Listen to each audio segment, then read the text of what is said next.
Thank you, Cadder, and Her Majesty's Advocate. Mr. Shedd, before you begin, perhaps I can make one or two preliminary points about the issues.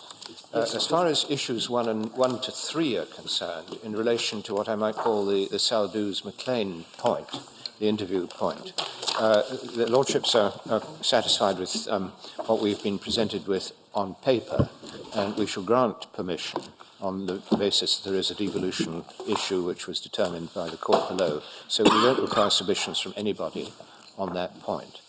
As far as issue number 8 is concerned, which I think is the Lord Advocate's perspective over the ruling issue, we do wish argument on that point. I think you're suggesting it's not an issue that we should deal with, but the Lord Advocate wants to present argument on which we certainly won't stand in her way. So you should be prepared at least to reply on that issue when the time comes.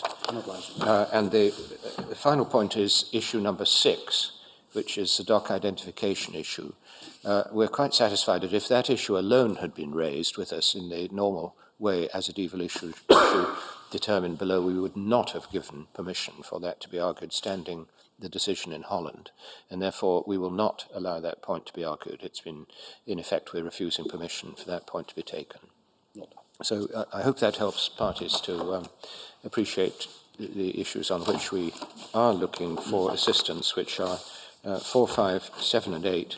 7, of course, being minus the dock identification point.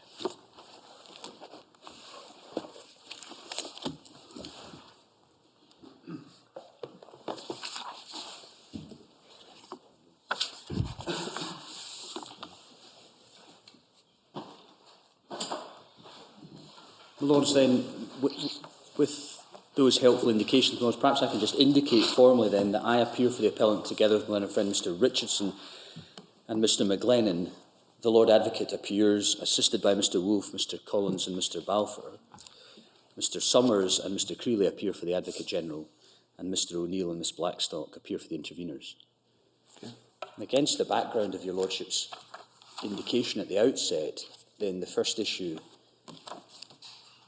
which I should address before your Lordships is the decision of the European Court of Human Rights in the case of Saldus in Turkey, which is issue number 4. The Lords will be aware that the decision of the Grand Chamber is to be found in volume 6 of the authorities, tab 142.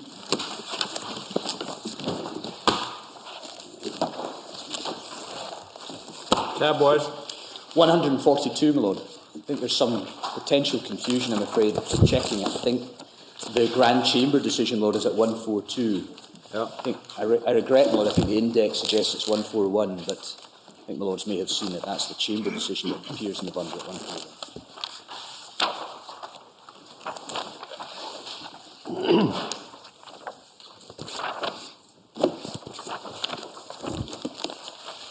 Perhaps then I could begin, my Lords, by taking your Lordships to the factual background to this matter in the case. My Lords will see that on the 29th of May 2001, the applicant, who was a Turkish national, was taken into police custody on suspicion of having participated in an unlawful demonstration in support of an illegal organisation, the PKK, and of hanging an illegal banner from a bridge. At 1 o'clock in the morning the next day, he was reminded of his right to remain silent and then interrogated. He confessed to the suspected offences and provided a handwriting sample. On the 1st of June 2001, he was brought before the public prosecutor and the investigating judge. He retracted his earlier confession, stating it had been extracted under duress. At this stage, the applicant was then allowed access to a lawyer. Criminal proceedings were brought against the applicant, and in December 2001 he was convicted. He was sentenced to 2 years and 6 months imprisonment.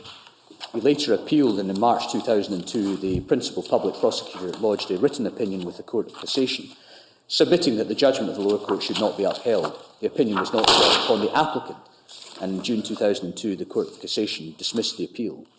The applicant, relying on Article 6.3c, complained that his defence rights had been violated, as he had been denied access to a lawyer during his police custody. Relying on Article 6.1, he further complained that his right to a fair hearing had been violated by the non-communication to him of the opinion of the principal public prosecutor.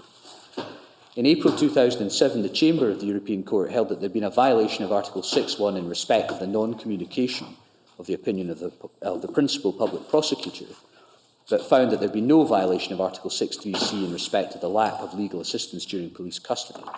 It was noted that the applicant had been legally represented at trial and appeal, that his confession was not the sole basis for his conviction, and that he had an opportunity to challenge the prosecutor's allegations, and that the domestic court had had regard to the circumstances in which the applicant had been arrested. In July 2007, the applicant requested that the case be referred to the Grand Chamber. And my Lords will then see, in the summary of the findings of the Grand Chamber, unanimously, first, that there had been a violation of Article 6.3c in conjunction with Article 6.1 in respect of the lack of legal assistance to the applicant while he was in police custody. Secondly, that there had been a violation of Article 6.1 in respect of the non-communication of the written opinion of the principal public prosecutor, the Court of Cassation, and that the remaining findings were that in respect of costs and expenses. My Lords will then see, moving on through the report, that the facts are set out in rather greater detail for the Court's benefit from paragraphs 12, page 424, and following on to 425. Perhaps 17. Yes, my Lord. I'm obliged. So 17 on page 425, my Lord draws attention to that. On the same day, the applicant was brought before the public prosecutor and subsequently the investigating judge. Before the public prosecutor explained he was not a member of any political party, but had taken part in certain activities, he denied fabricating an illegal banner or participating in a demonstration of the 29th of May 2001. He stated that he was in the neighbourhood to visit a friend when he was arrested by the police. The applicant also made a statement to the investigating judge in which he retracted his statement to the police, alleging it had been extracted under duress. He claimed that he had been beaten and insulted while in police custody. He again denied engaging in any illegal activity and explained that on the 29th of May he had gone to the neighbourhood to visit a friend and not been part of the group shouting slogans. After the questioning was over, the investigating judge remanded the applicant in custody, having regard to the nature of the offence of which he was accused and the state of the evidence. Can you just pause there? Paragraph 16 refers to the doctor's examination. It rather looks as though he didn't make any allegation about ill treatment either prior to or during the examination. Yes, right. It came later. This is my Lord points out, it's recorded at paragraph 16 that he was then examined at the time given, on the date given him, there was no sign of ill treatment. I should perhaps just mention very briefly, Lords, paragraph 15, there's reference to handwriting analysis. This is perhaps one slight difference of factual emphasis between the Chamber decision and the Grand Chamber decision, but it may be that ultimately nothing much turns on that. My Lords will then see that from paragraph 18 and following, there's an account of the trial proceedings before the courts in Turkey. My Lords will see that there were various hearings which are narrated in paragraphs 18, 19 and 20. In 20 it's recorded that on the 28th of August the State Security Court held its first hearing in the presence of the applicant and his lawyer. It heard evidence from the applicant in person who denied the charges against him.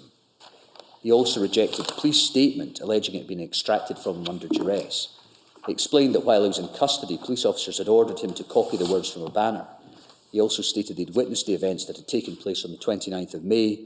However, he'd not taken part in the demonstration as alleged. Instead, he'd been in the neighbourhood to visit a friend, and he denied hanging the illegal banner from the bridge. My Lords will see that the next hearing, on the 25th of October, the applicant and his lawyer were both present. The court also heard from other accused persons, all of whom denied having participated in the illegal demonstration and retracted statements that they had made previously. And the prosecution then called for the applicant to be sentenced pursuant to Article 169 of the Criminal Code. The applicant's lawyer requested time to submit the applicant's defence submissions. On the 5th of December, he made those submissions, he denied the charges against him and requested his release. On the same day, the Izmir State Security Court delivered its judgment. It acquitted 5 of the accused and convicted the applicant and 3 other accused as charged. It sentenced the applicant to 4 years and 6 months imprisonment, which was reduced to 2.5 years, as the applicant had been a minor at the time of the offence. In convicting the applicant, the State Security Court had regard to the applicant's statements to the police, the public prosecutor and the investigating judge, respectively. It also took into consideration his co-defendant's evidence before the public prosecutor that the applicant had urged them to participate in the demonstration of the 29th of May. The court noted that the co-defendants had also given evidence that the applicant had been in charge of organising the demonstration. It further took note of the expert report, comparing the applicant's handwriting to that on the banner, and of the fact that, according to the police report on the arrest, the applicant had been among the demonstrators. It concluded, in view of these material facts, the court does not accept the applicant's denial and finds that his confession to the police is substantiated. So he wasn't convicted on his own confession? Not alone, my Lord. No. Lords will see that on page 427, the appeal process, his lawyer lodged an appeal against the judgment of the State Security Court. In her note of appeal, she alleged a breach of Articles 5 and 6 of the Convention, arguing that the proceedings before the First Instance Court had been unfair and the Court had failed to assess the evidence properly.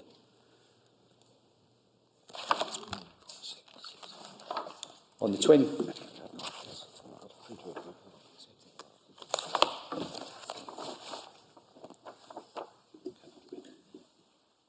Sorry, on you go. I'm sorry, Lord. Thank you. It's just that I have a print of Saudu's, but I realise you're referring to a different version of it, and I better get the correct version. I'm sorry, Lord. If I could remind It's Lord. 142. 142, volume 6. Yes. This is page 427 of that report. Okay. Yeah.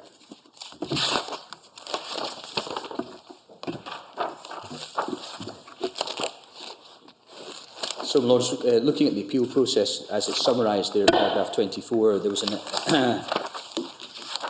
in the notice of appeal there was an alleged breach of Articles 5 and 6 of the Convention, the argument being that the proceedings before the First Instance Court had been unfair and the Court had failed to assess the evidence properly. On the 27th of March 2002, the Principal Public Prosecutor lodged a written opinion with the Ninth Chamber of the Court of Cassation, in which he submitted that the Chamber should uphold the decision of the Izmir State Security Court. This opinion was not served on the applicant or his representative. And on the 10th of June, the Court of Cassation, upholding the State Security Court's reasoning and assessment of the evidence, dismissed the appeal. The Lords will then see that the Grand Chamber then goes on to summarise the legislative provisions which were in force at the time. First of all, the Lords will see at paragraph 27 that the relevant provisions of the former Code of Criminal Procedure, namely the articles which are there mentioned, provided that anyone suspected or accused of a criminal offence had a right of access to a lawyer from the moment they were taken into police custody. Article 138 clearly stipulated that for juveniles legal assistance was obligatory. According to Section 31 of Law 3842 of the November 18, 1992, which amended the legislation on criminal procedure, the above-mentioned provisions were not applicable to persons accused of offences falling within the jurisdiction of the State Security Court. And that was a particular point, really, wasn't it? That's why he he didn't have the assistance of a solicitor at the time. Absolutely not, yes. And the provisions were changed, as I think the Lords will see reflected in the rest of the page, 427, under the subheading of recent amendments. The Lords will see that in July 2003, a restriction on accused right of access to a lawyer in proceedings before the State Security Courts was lifted. And on the 1st of July 2005, a new Code of Criminal Procedure entered into force. According to the relevant provisions of the new Code, all detained persons have the right of access to a lawyer from the moment they are taken into police custody.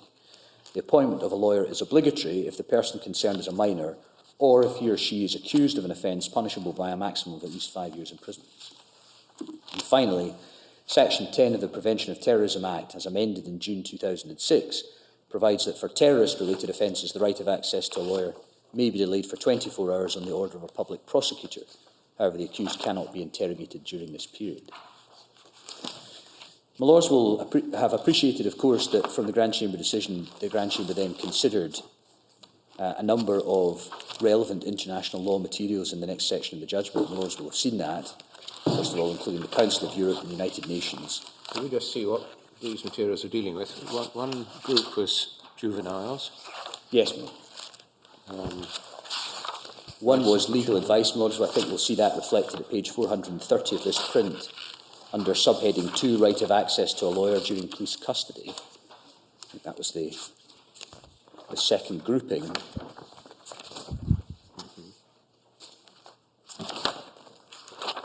And there were observations about the prevention of torture, which I think the Lords will see under reference to the CPT. There is reference there at the foot of page 430 to the CPT and its visits to Turkey.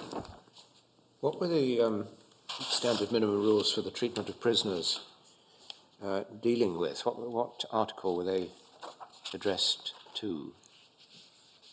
Were they looking into the evidential position, or, as I think perhaps is suggested, they were really concerned with Article 3? As I understand it, Lord, they were principally concerned with Article 3.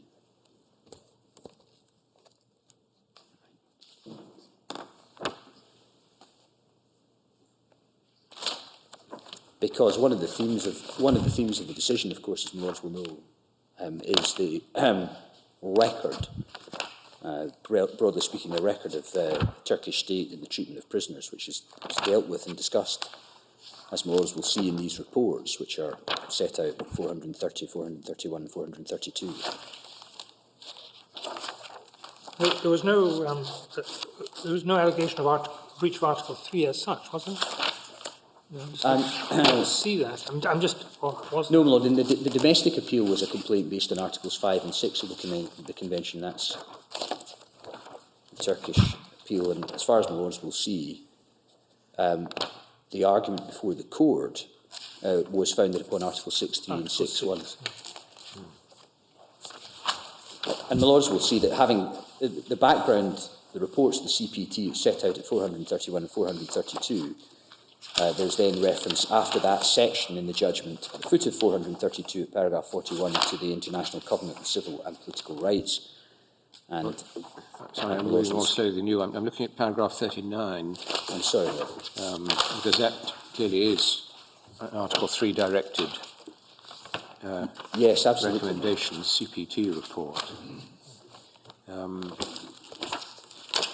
the complaint is that there's no right to access to a lawyer for the first 4 days of their custody, and obviously they object to that. And the second paragraph is reiterating again, granted from the outset of their custody, which I think comes back in when we look at this, what the court, the chamber actually decided. So there's a sort of theme running through these earlier reports that may inform what the chamber is doing later on. Yes, indeed, my Lord. And my Lord is right. I understand that primarily that's in the context of Article 3, and that's because of the particular focus of the CPT. The Council of Europe rules in paragraph 37 and 38 are clearly not simply or in the context of Article 3, are they? They're underlining the need for confidential access.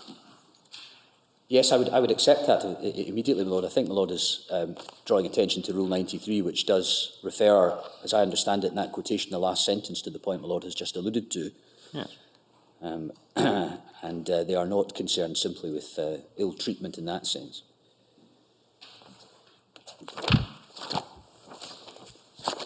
Of course, my Lords will have noticed as the CPT reports and the dates of them, they were significantly in advance of the legislative changes, which are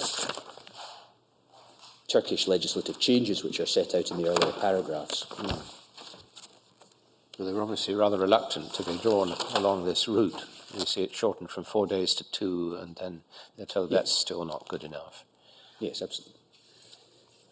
And in a sense, that's as my Lord points out, that's a reflection of the changes in legislation are no doubt in part a reflection of the criticisms which were voiced in these earlier reports. And my Lords will see that the date of those is set out, first of all, paragraph 39, the visit was in July 2000 and the report was published in November 2001. And the Lords will then see paragraph 40, the CPT had visited Turkey again in September 2001 and its subsequent report was dated in April 2002, reflecting the change in position. And my Lords will see very shortly put to paragraph 12 at the foot of page 431 there, the amendments made to Article 16 of the law on the organisation and trial procedures of state security courts have also introduced an improvement as regards access to a lawyer for persons detained on suspicion of collective offences falling under the jurisdiction of state security courts. For such persons, the right of access to a lawyer becomes operative after the prosecutor has issued a written order for the extension of police custody beyond 48 hours. In other words, they are now denied access to a lawyer only for 2 days as compared to 4 days under the previous law. I think that's the point my Lord and the Chair was making a moment or so ago. And my Lords will see that continuing, just to put the matter in context from the perspective of the CPT in the report onto the next page, Whilst welcoming this step forward, the CPT regrets that the opportunity was not taken to guarantee to persons detained for collective state security court offences a right of access to a lawyer as from the very outset of their custody, and hence align their rights in this respect with those of ordinary criminal suspects. The CPT trusts that the Turkish authorities will in the near future implement the committee's long-standing recommendation that all persons deprived of their liberty by law enforcement agencies, including persons suspected of offences falling under the jurisdiction of state security courts, be granted as from the outset of their custody the right of access to a lawyer.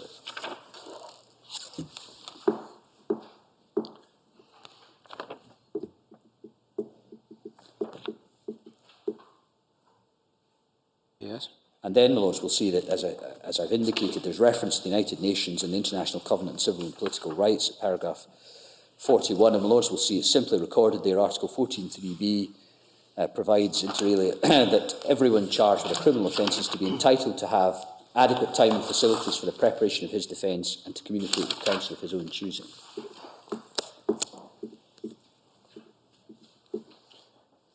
And my Lords will see that relating those matters to the position in Turkey as of 2003, the committee had stated at paragraph 42, the committee expresses concern about allegations that persons in police custody have been denied prompt and adequate access to legal and medical assistance, and that family members have not been promptly notified of their detention. And you can see actually there, paragraph 7 of their statement, that is clearly directed to the need for safeguards against ill treatment. Yes. Isn't it?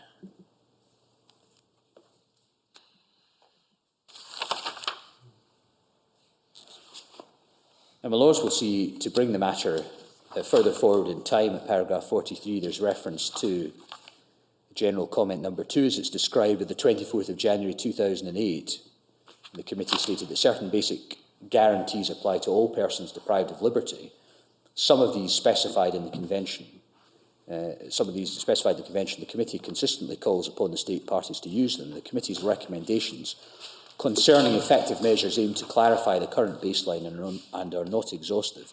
Such guarantees include, inter alia, the right promptly to receive independent legal assistance. And there's also reference, my Lords will see, paragraph 44 to Article 48 of the Charter of Fundamental Rights, states respect for the rights of the defence of anyone who's been charged shall be guaranteed. And Article 52.3 further states that this right, the right guaranteed under Article 48, is among those who have the same meaning and the same scope as the equivalent right guaranteed by the European Convention. Well, the key word there is charged. The interview we're talking about is pre-charge, isn't it? In the present case? Yes. Lord, no, I wouldn't accept that, Lord. I see. But you say for the Convention purpose he was being charged? Yes, Lord.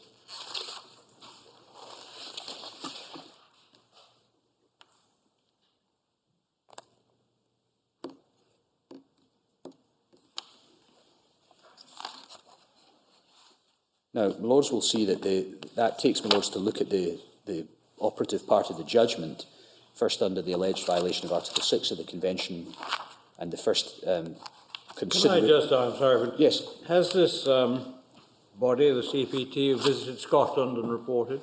It has, my Lord, yes. There is reference, I think, in some of the printed materials. Yeah. They've also called attention, my Lord, to I think it's a general theme of the CPT that one should have access to a lawyer while in custody. Very shortly put, my Lord, and there's some reference. We'll look at that later, will we? Yeah.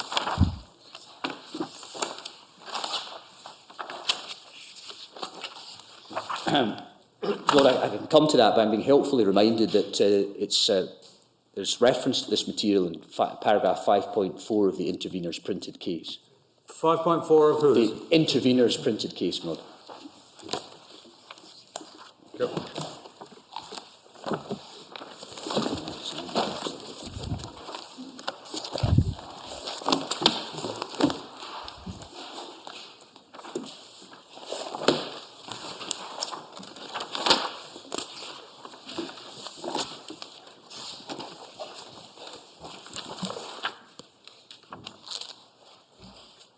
Yeah.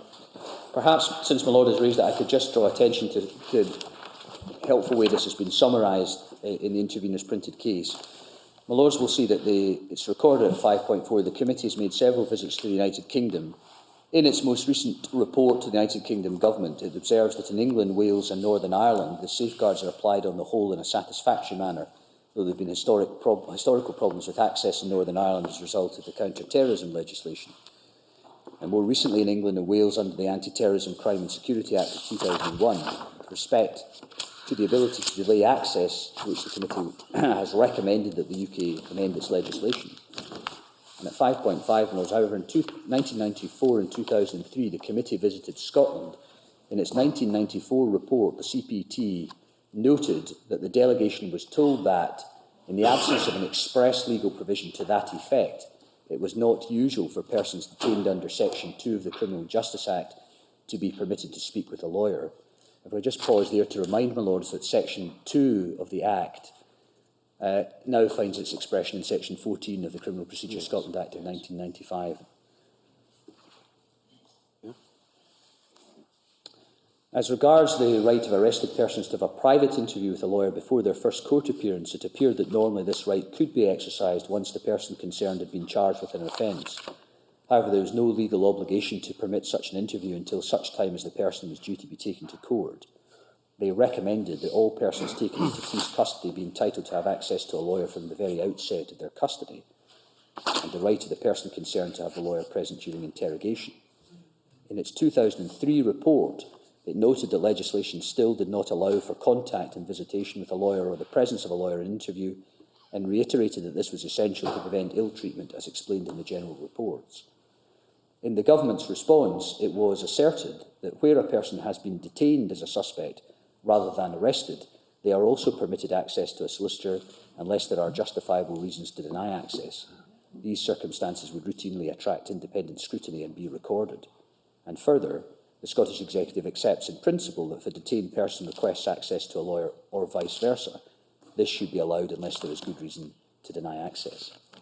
Maybe a bit of a diversion to look at what the CPT says and interests itself in, because its role appears to be confined to measures relating to Article 3 and the risk of torture, degrading treatment or punishment. And, I mean, in Turkey, I think the problem in the early part of this millennium was that it was quite difficult to persuade courts and public authorities to take allegations of torture seriously. And you needed, whereas Scotland, we've got a lot of information which indicates that any such allegation would be extremely closely scrutinised.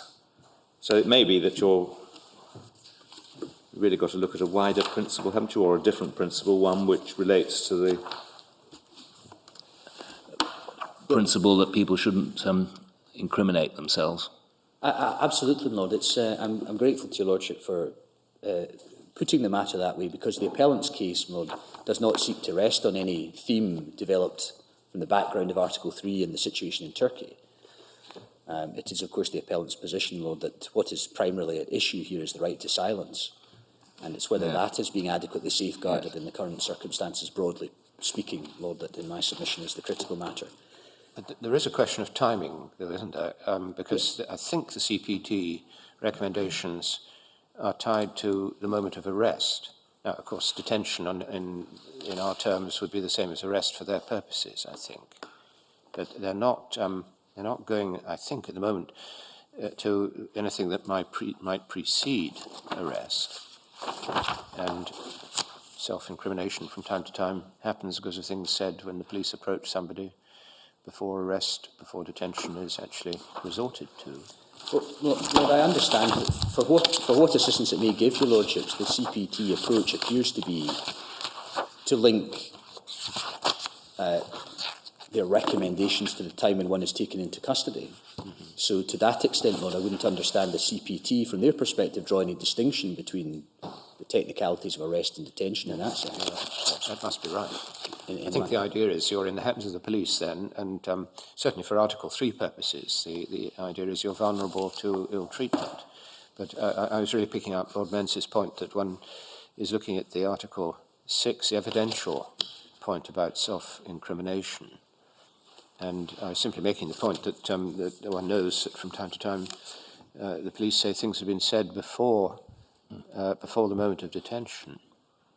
Yes, absolutely, my Lord. There is, I think, at least one of the European cases in the authorities produced for your Lordships, which is a recent one following Saldus of Zychenko, to which I wish to come, my Lords, where the court seems to draw a distinction between someone who is in police custody and someone who is spoken to by the police and may say things against interest. I see. Yes. The European Court appears to recognise a distinction there, my Lord. But as Lord Mance was suggesting to you, my Lord, the thrust of the appellant's position is that in a situation such as the present, he should be entitled to the guarantees under the Convention, and they should be understood in the following way, broadly speaking, my Lord. I recognise, of course, because the Lord Advocate in her printed case makes something of the background, the fact that this is a decision involving Turkey and perhaps the now well understood problems that have existed in Turkey about the ill treatment of prisoners. But the appellant, plainly, Lords, doesn't seek to rest on that approach for the purposes of the appeal. I suppose there's some significance that what we're discussing is the right to see a lawyer. I mean, if all we were concerned with was preventing people from being beaten up, then anybody would do. I mean, any independent person would do. Yes, absolutely, Lord. And as I hope to demonstrate to your Lordships from the decision in Saldus, the European Court concerned itself with a number of themes in giving its judgment, one of which, of course, was preventing ill treatment of prisoners, physical ill treatment of prisoners. But it's, in my submission, Lord, it's not the dominant theme of the decision. The dominant theme is related to the right against self-incrimination, or perhaps more narrowly focused, the right to silence. Well, the context of your submission is that the purpose of granting access to a solicitor or to a lawyer is to protect against unwarranted self-incrimination. And if that's the premise on which the submission proceeds, then presumably you want to argue that that safeguard should be in place as soon as the possibility of that arises. Absolutely, Lord. Absolutely. But in trying to anticipate some of the later issues, I'm simply pointing out to Lords that the European Court itself, in cases since Saldus, appears to recognise as a difference. When one is in police custody, there may be a line to be drawn between there and being spoken to by the police in connection with a possible accusation of criminality in rather less formal conditions. So, yes, Maud. I mean, my Lord speaks of unwarranted self-incrimination. What is warranted self-incrimination?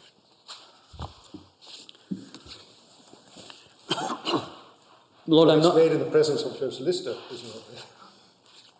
Well, Lord, in order to try to answer that as best I can at this stage, my Lord, I would submit to my Lords that the purpose of having a lawyer is so that one can, first of all, understand that one has the right not to incriminate oneself, and secondly, has the opportunity, with advice having been given, to decide how to exercise that right. And in my respectful submission, it's in those circumstances, my Lord, that one has a lawyer, and then one may choose to give up one's right to silence, having received advice. It's informed. It's like informed consent. It's informed self-incrimination. Yes, absolutely, Lord. But does one rule out the remark that somebody might say in a road accident, he's responsible for it, he goes over to the other person who's injured and says, "I'm very sorry, it was all my fault." And then, on further consideration later on, he realises he might not actually have been right. But nevertheless, that's what he says to the other party, and that is a kind of self-incrimination, and one wouldn't rule it out as inadmissible because the solicitor wasn't present at the time, would one? Generally speaking, no, my Lord, not in Scotland. Although in the case of Zychenko, my Lords, I think I'm right in saying, from recollection, that the European Court nevertheless went on to say that there was a violation because there had been a breach of the right against self-incrimination in certain circumstances, though it didn't say that there was a breach of the right under 6.3c, drawing a distinction there. But it may be, my Lord, that there's a distinction perhaps between saying matters, making statements which might be incriminating in the presence of police officers, and the kind of situation that my Lord in the chair envisages.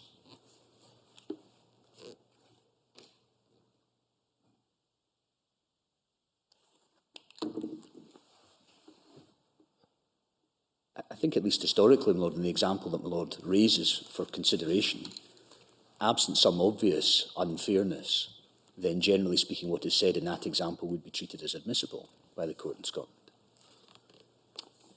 So there may be a distinction, Lord, but in my submission, the burden of the decision is to suggest that one should, generally speaking, have access to a lawyer from the moment one is in police custody and before one is answering police questions. So on your approach, the shutter comes down at the moment when the police officer exercises the right to detain on reasonable suspicion or whatever it is under sections 14 and 15.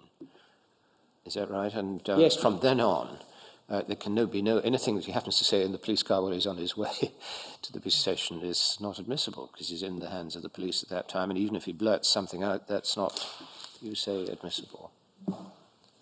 Well, no, I wouldn't necessarily say in all circumstances, Lord. The matter could be as sharply defined as that. For the example the Lord gives of the spontaneous utterance in the back of the police car might attract different considerations. I mean, it is a real problem because the words that are used in these various statements talk about immediately and so on, and it's simply not practicable to have somebody taken up into the police car at the same time as the person who's being detained. And even when you reach the police station, contact has to be made with the solicitor, who maybe you possibly have a duty solicitor nearby, but in the small hours of the morning it may be difficult to get somebody at once. So there has to be a little amount of latitude as to what is practicable. Yes, my Lord, and I would hope that the submission that I seek to advance for the appellant recognises that, my Lord. There must be circumstances of the kind, my Lord, envisages where it simply wouldn't be practical to produce a solicitor in those circumstances. But at least in your case, we're not troubled about that sort of thing because it's absolutely plain that what is relied on by the Crown is something in the process of interviewing in the police station while detained without a solicitor present. Yes. So it's your case. point. I'm just sorry. Yes, on you go. Yeah, I mean, your point is that whatever there may be difficulties once before the police start interviewing or interrogating, but once the police start interviewing, then a solicitor is required, and there's no basis for distinguishing between interview at the detention stage on the one hand and interview at the later arrest stage on the other. Whatever the position may be before the police start interviewing, they can't start to interview at all without affording the defendant or the proposed defendant, putative defendant, the opportunity of having a solicitor there. Yes, it's the latter mode in which I seek to advance, that one should have the opportunity to consult with one's solicitor before being formally interviewed by the police. This arises, my Lords, of course, in the context of the sections of the Criminal Procedure Scotland Act, which, as my Lords know, in general terms, entitle police officers to ask questions of a suspect who has been detained. And there are various other, as carefully pointed out, various other practical safeguards attending detention. But yes, that's basically the position. But the position is that once at the end of the detention, they have at the end of 6 hours they either have to arrest or release. And unless it's changed, after you arrest somebody, you can't question them. That's the general approach, my Lord, certainly. That is the position, isn't it? He can make spontaneous statements, but he doesn't. You can't question him. Am I wrong? Unless it's changed. No, it's not changed, my Lord. So in other words, detention is the moment for questioning. Yes, it is, my Lord. It's the primary opportunity for the police to question. Well, I don't take. What does primary mean there? I mean, is there another opportunity? No, my Lord. No, my Lord is right, it hasn't changed. Of course, there are from time to time examples, my Lord, of questions being asked after arrest, but I accept the general point. In general, yes. The general principle is that once somebody has been arrested, then, as some of the cases say, he's under the protection of the court and all that sort of stuff, and he can't be questioned. Unless, I mean, that's the general principle, isn't it? It is, my Lord. Yeah. And the principle has the rider, I think, that at the stage of suspicion only, the position is different. I think that's right. It's when you shift from the position of being a suspect to somebody who's actually being charged and arrested that under the existing system the rule becomes absolute.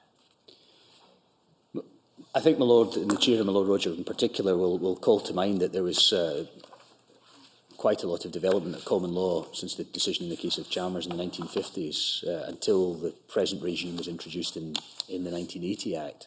And my Lords will recollect that from Chalmers in particular, a certain difficulty which gave rise to the Thompson Committee and indeed the introduction of the scheme of detention with which your Lordships are presently concerned. And that was to get rid of that strange creature known as the chargeable suspect. Yes, indeed, Lord. Absolutely. It was causing certain practical difficulties of interpretation. And Mr. Chairman, I mean, on the facts of our case, Statement of Facts and Issues, paragraphs 5 and 6, is that a misprint in paragraph 5? Your Lordship, just allow me a moment. Page 3 of the Statement of Facts and Issues.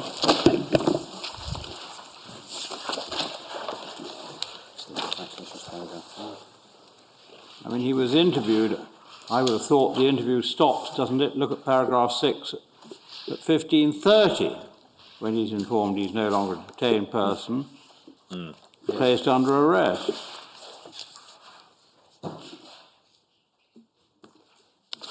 And then at 15:35, he's cautioned and charged. Presumably they're not still interviewing him until 15:38, are they?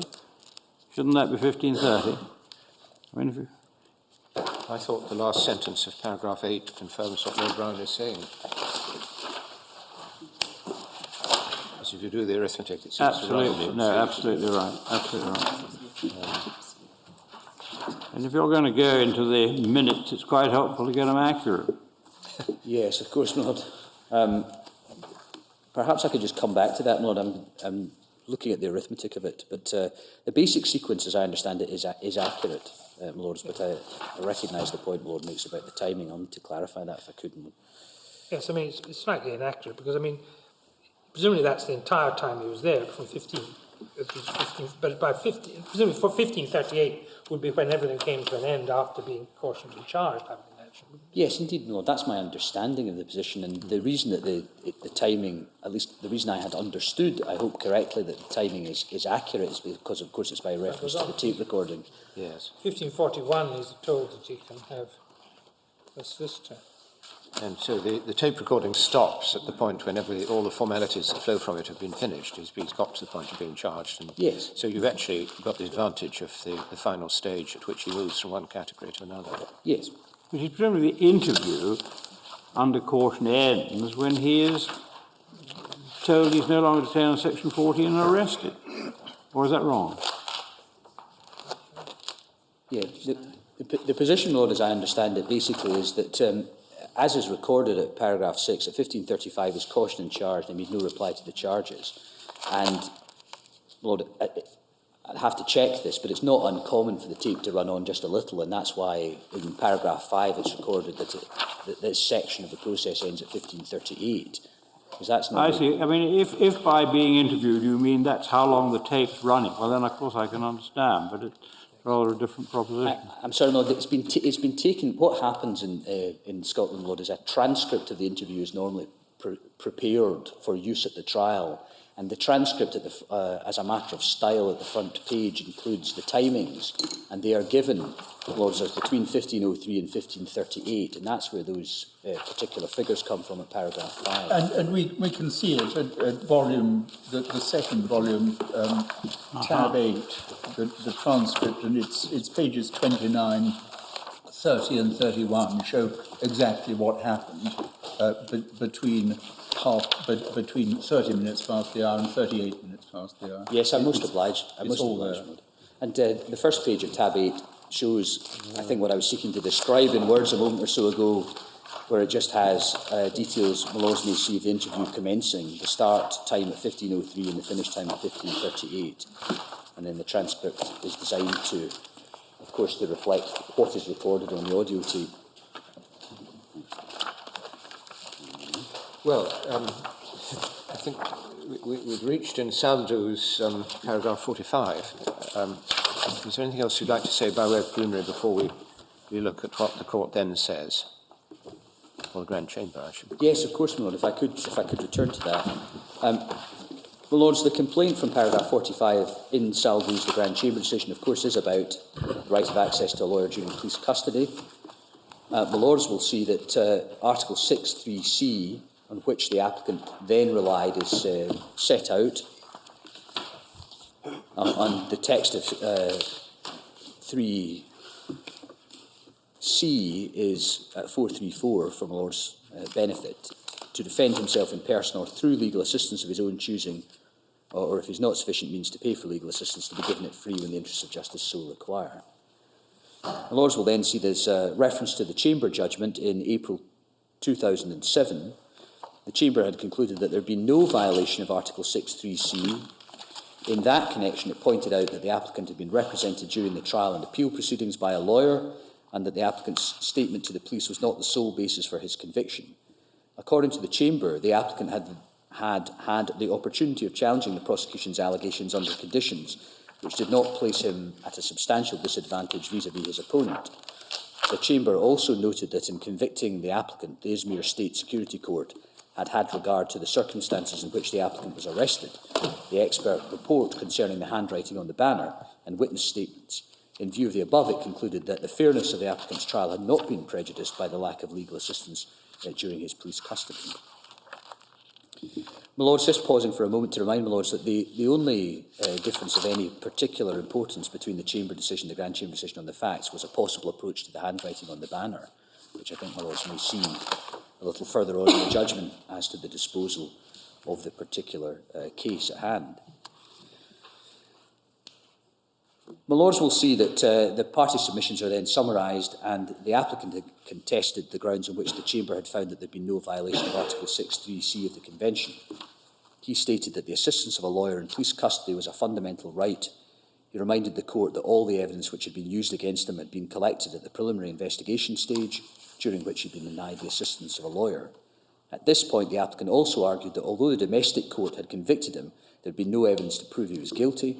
He also stated he had been ill-treated during his police custody and had signed his statement to the police under duress.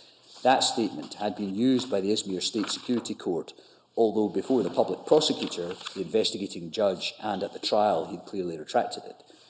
The applicant also stressed he had been a minor at the material time and had no previous criminal record. In his submission, in view of the serious charges that had been brought against him, the lack of legal assistance had breached his right to a fair trial. He also argued that the government had failed to submit any good reason to justify the lack of legal assistance. In turn, the government asked the Grand Chamber to endorse the Chamber's finding that there had been no violation of Article 6.3c. It stated first that the legislation had been changed in 2005. Furthermore, in its submission, the restriction imposed on the applicant's access to a lawyer had not infringed his right to a fair trial under Article 6 of the Convention. Referring to the case law of the court, it maintained that in assessing whether or not the trial was fair, regard should be had to the entirety of the proceedings. Thus, as the applicant had been represented by a lawyer during the proceedings before the Izmir State Security Court and the Court of Cassation, his right to a fair hearing had not been violated. The government further drew attention to several Turkish cases in which the court had declared similar complaints inadmissible as being manifestly ill-founded on the ground that, since the police statements had not been the only evidence to support the convictions, the lack of legal assistance during police custody had not constituted a violation of Article 6 of the Convention. Turning to the facts of the instant case, the government maintained that when the applicant was taken into police custody, he was reminded of his right to remain silent, and that during the ensuing criminal proceedings, his lawyer had had the opportunity to challenge the prosecution's allegations. It further emphasised that the applicant's statements to the police was not the sole basis for his conviction. And that takes, my Lords, to the court's assessment. The court began by setting out the general principles applicable in the case. The court reiterates that even if the primary purpose of Article 6, as far as criminal proceedings are concerned, is to ensure a fair trial by a tribunal competent to determine any criminal charge, it does not follow that the article has no application to pre-trial proceedings. Thus, Article 6, especially paragraph 3, may be irrelevant before a case is sent for trial, if and so far as the fairness of the trial is likely to be seriously prejudiced by an initial failure to comply with its provisions. As the court has already held in its previous judgments, the right set out in paragraph 3c of Article 6 of the Convention is one element, amongst others, of the concept of a fair trial in criminal proceedings contained in paragraph 1. The court further reiterates that although not absolute, the right of everyone charged with a criminal offence to be effectively defended by a lawyer, assigned officially if need be, is one of the fundamental features of fair trial. Nevertheless, Article 6.3c does not specify the manner of exercising this right. It thus leaves to the contracting states the choice of the means of ensuring that it's secured in their judicial systems, the court's task being only to ascertain whether the method they have chosen is consistent with the requirements of a fair trial. In this respect, it must be remembered that the Convention is designed to guarantee not rights that are theoretical or illusory, but rights that are practical and effective, and that assigning counsel does not in itself ensure the effectiveness of the assistance he may afford an accused. National laws may attach consequences to the attitude of an accused at the initial stages of police interrogation, which are decisive for the prospects of the defence in any subsequent criminal proceedings. In such circumstances, Article 6 will normally require that the accused be allowed to benefit from the assistance of a lawyer already at the initial stages of police interrogation. However, this right has been so far considered capable of being subject to restrictions for good cause. The question in each case has therefore been whether the restriction was justified, and if so, whether in light of the entirety of the proceedings it has not deprived the accused of a fair hearing, for even a justified restriction is capable of doing so in certain circumstances. These principles outlined at 52 above are also in line with the generally recognised international human rights standards, which are at the core of the concept of a fair trial and whose rationale relates in particular to the protection of the accused against abuse of coercion on the part of the authorities. They also contribute to the prevention of miscarriages of justice and the fulfilment of the aims of Article 6, notably equality of arms between the investigating or prosecuting authorities and the accused. In this respect, the Court underlines the importance of the investigation stage for the preparation of the criminal proceedings, as the evidence obtained during this stage determines the framework in which the offence charged will be considered at the trial. At the same time, an accused often finds himself in a particularly vulnerable position at that stage of the proceedings, the effect of which is amplified by the fact that legislation on criminal procedure tends to become increasingly complex, notably with respect to the rules governing the gathering and use of evidence. In most cases, this particular vulnerability can only be properly compensated for by the assistance of a lawyer whose task it is, amongst other things, to help to ensure respect of the right of an accused not to incriminate himself. This right indeed presupposes that the prosecution in a criminal case seek to prove their case against the accused without resort to evidence obtained through methods of coercion or oppression in defiance of the will of the accused. Early access to a lawyer is part of the procedural safeguards to which the Court will have particular regard when examining whether a procedure has extinguished the very essence of the privilege against self-incrimination. In this connection, the Court also notes the recommendations of the CPT, in which the committee repeatedly stated that the right of a detainee to have access to legal advice is a fundamental safeguard against ill treatment. Any exception to the enjoyment of this right should be clearly circumscribed and its application strictly limited in time. These principles are particularly called for in the case of serious charges, for it's in the face of the heaviest penalties that respect for the right to a fair trial is to be ensured to the highest possible degree by democratic societies. Against this background, the Court finds that in order for the right to a fair trial to remain sufficiently practical and effective, Article 6.1 requires that, as a rule, access to a lawyer should be provided as for the first interrogation of a suspect by the police, unless it is demonstrated in light of the particular circumstances of each case that there are compelling reasons to restrict this right, even where such compelling reasons may exceptionally justify denial of access to a lawyer. Such restriction, whatever its justification, must not unduly prejudice the rights of the accused under Article 6. The rights of the defence will in principle be irretrievably prejudiced when incriminating statements made during police interrogation without access to a lawyer are used for conviction. It's interesting to compare what you've just been reading with the judgment that was initially issued. There are really numerous changes, but I don't think the main thrust of the judgment is changed, and there's very little change at all in paragraph 55. There's quite a lot in 54, but not in 55. But anyway, I think it's very obvious we take it in the version you've just been reading rather than the previous version. Yes. My Lords, perhaps I could just complete that by asking my Lords to look at how the Court said the principles ought to be applied in the circumstances of the case, because there are some observations made that might be of assistance. The Court records that in the present case, the applicant's right of access to a lawyer was restricted during his police custody pursuant to the domestic law, as he was accused of committing an offence falling within the jurisdiction of the state security courts. As a result, he did not have access to a lawyer when he made his statements to the police, the public prosecutor and the investigating judge respectively. Thus, no other justification was given for denying the applicant access to a lawyer than the fact that this was provided for on a systematic basis by the relevant legal provisions. As such, this already falls short of the requirements of Article 6 in this respect, as set out at paragraph 52 above. The Court further observes that the applicant had access to a lawyer following his detention on remand. During the ensuing criminal proceedings, he was also able to call witnesses on his behalf and had the possibility of challenging the prosecution's arguments. It's also noted that the applicant repeatedly denied the content of his statement to the police, both at the trial and on appeal. However, as is apparent from the case file, the investigation had in large part been completed before the applicant appeared before the investigating judge on the 1st of June. Moreover, not only did the Izmir State Security Court not take a stance on the admissibility of the applicant's statements made in police custody before going on to examine the merits of the case, it also used the statement to the police as the main evidence on which to convict him, despite his denial of its accuracy. In this connection, the court observes that in convicting the applicant, the Izmir State Security Court in fact used the evidence before it to confirm the applicant's statement to the police. This evidence included the expert's report dated the 1st of June and the statements of the other accused to the police and the public prosecutor. In this respect, however, the court finds it striking that the expert's report mentioned in the judgment of the first instance court was in favour of the applicant, as it stated it could not be established whether the handwriting on the banner matched the applicant's. It is also significant that all the co-defendants who testified against the applicant in their statements to the police and the public prosecutor retracted their statements at the trial and denied having participated in the demonstration. Thus, in the present case, the applicant was undoubtedly affected by the restriction on his access to a lawyer, in that his statement to the police was used for his conviction.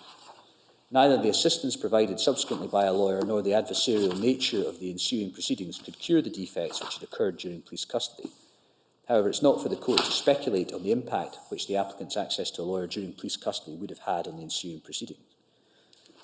The court further recalls that neither the letter nor the spirit of Article 6 prevents a person from waiving of his own free will, either expressly or tacitly, the entitlement to the guarantees of a fair trial. However, if it's to be effective for convention purposes, a waiver of the right to take part in the trial must be established in an unequivocal manner and be attended by minimum safeguards commensurate to its importance. Thus, in the present case, no reliance can be placed on the assertion in the form stating his rights that the applicant had been reminded of his right to remain silent. Finally, the court notes that one of the specific elements of the instant case was the applicant's age. Having regard to a significant number of relevant international law materials concerning legal assistance to minors in police custody, the court stresses the fundamental importance of providing access to a lawyer where the person in custody is a minor. Still, in the present case, as explained above, the restriction imposed on the right of access to a lawyer was systematic and applied to anyone held in police custody regardless of his or her age, in connection with an offence falling under the jurisdiction of the state security courts. In sum, even though the applicant had the opportunity to challenge the evidence against him at the trial and subsequently on appeal, the absence of a lawyer while he was in police custody irretrievably affected his defence rights. In view of the above, the court concludes that there has been a violation of Article 6.3c of the Convention in conjunction with Article 6.1 of the present case. The problem you've got to face is that the rationale of the privilege against self-incrimination, which the court gives in paragraph 54, is that the prosecution must prove their case without resort to evidence obtained through methods of coercion or oppression in defiance of the will of the accused. And just looking at the cases which are cited there, Jallo and Kolu, which in turn refer back to Saunders, they all use that formula. So the rationale is actually rather more an Article 3 rationale, but it may be the court is saying, and maybe this is your submission, that you can never, in any system, really be satisfied that there isn't some sort of undermining of the will in a situation of authority, unless a lawyer is provided, and that the risk and the difficulty of evaluating afterwards whether there has been are such that there should be a virtually absolute rule that you have to have a lawyer. But unless you go that far, you're back to the question, well, did the legal system contain proper methods for deciding whether there was coercion or oppression? And the Scots legal system, you might find difficult to criticise in that respect. Well, Lord, I'm grateful to your Lordship for the intervention. It would be part of my argument, Lord, to ask my Lords to proceed on the basis that my Lord has identified. However, my Lord, I would respectfully invite my Lord's attention to the rest of paragraph 54, because, as I think my Lords may have seen demonstrated from the beginning of that, the court identifies in my submission more than one rationale in that paragraph for the importance of the right of access to a lawyer. And my Lords will see that part of that at the beginning of paragraph 54 is underlining the importance of the investigation stage for the preparation of the proceedings, subsequent proceedings in effect, as the evidence obtained during this stage determines the framework in which the offence charged will be considered at the trial. Well, that's not a different rationale. That just means that admissions produce rather valuable evidence. The whole question is whether they should be admitted, which turns on whether they're excluded either because of some general principle that you shouldn't be allowed to incriminate yourself without the presence of a lawyer, or whether there's a narrower principle that you shouldn't be allowed to incriminate yourself as a result of coercion or oppression. Well, plainly, my Lord, so far as the appellant is concerned, I'm inviting my Lords to reach the view that the broader approach can be taken from this decision for the reasons which are identified at paragraph 54, for the practical reasons that are identified at the beginning of paragraph 54, and the recognition that an accused is often in a vulnerable position as in a general sense at that stage of proceedings. And the court calls attention to the increasing complexity of criminal procedure and evidence, and summarises these observations by saying that this particular vulnerability can only be properly compensated for by the assistance of a lawyer. Would you not wish to submit that the sentence which begins "this right indeed presupposes" that introduces the court's examination of the reach of the right on the premise that the state will not seek to introduce evidence which has been obtained through coercion? And then the succeeding sentence, early access to a lawyer as part of the procedural safeguards and so on, that concentrates the focus on the question of defence against self-incrimination. Yes, I recognise that, Lord, and I'm grateful to my Lord for that observation, because in my submission, what the court is doing is, having looked at the various international materials and its own case law in this section of the judgment, is recalling that there are a number of themes which can be brought together in pointing to the need, in my respectful submission, for the conclusion at paragraph 55 that, as a rule, access to a lawyer should be provided. In my respectful submission, Lord, what has gone before in these paragraphs from 50 to 54 is an examination of the background and the various international materials and international human rights standards which are referred to expressly at paragraph 53, the practicalities that are referred to at paragraph 54, the point that my Lord Kerr has made in connection with paragraph 54, and drawing those matters together, the court reaches the conclusion at paragraph 55 that, as a rule, one should have access to a lawyer from the first interrogation of a suspect by the police. My respectful submission was it's examining these matters in the round, and from that it's drawing that conclusion at paragraph 55.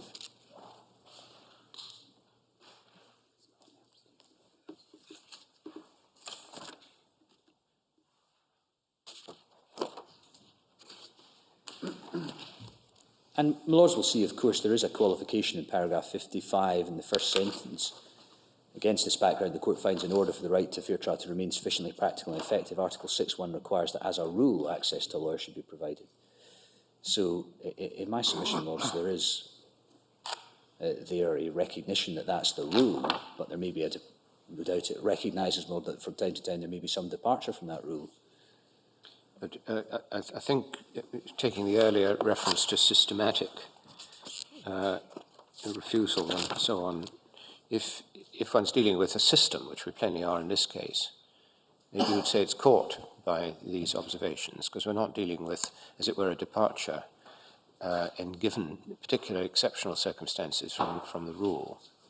No, absolutely not. No, therefore, as you would say that the rule and the principle applies. It's the comparison that the appellant seeks to make, Lord, is with the criticism of the lack of a systemic provision in the context with which the Grand Chamber was concerned of access to a lawyer. A situation which, as your Lordship saw from the earlier narrative in the judgment, was resolved by legislative intervention in Turkey.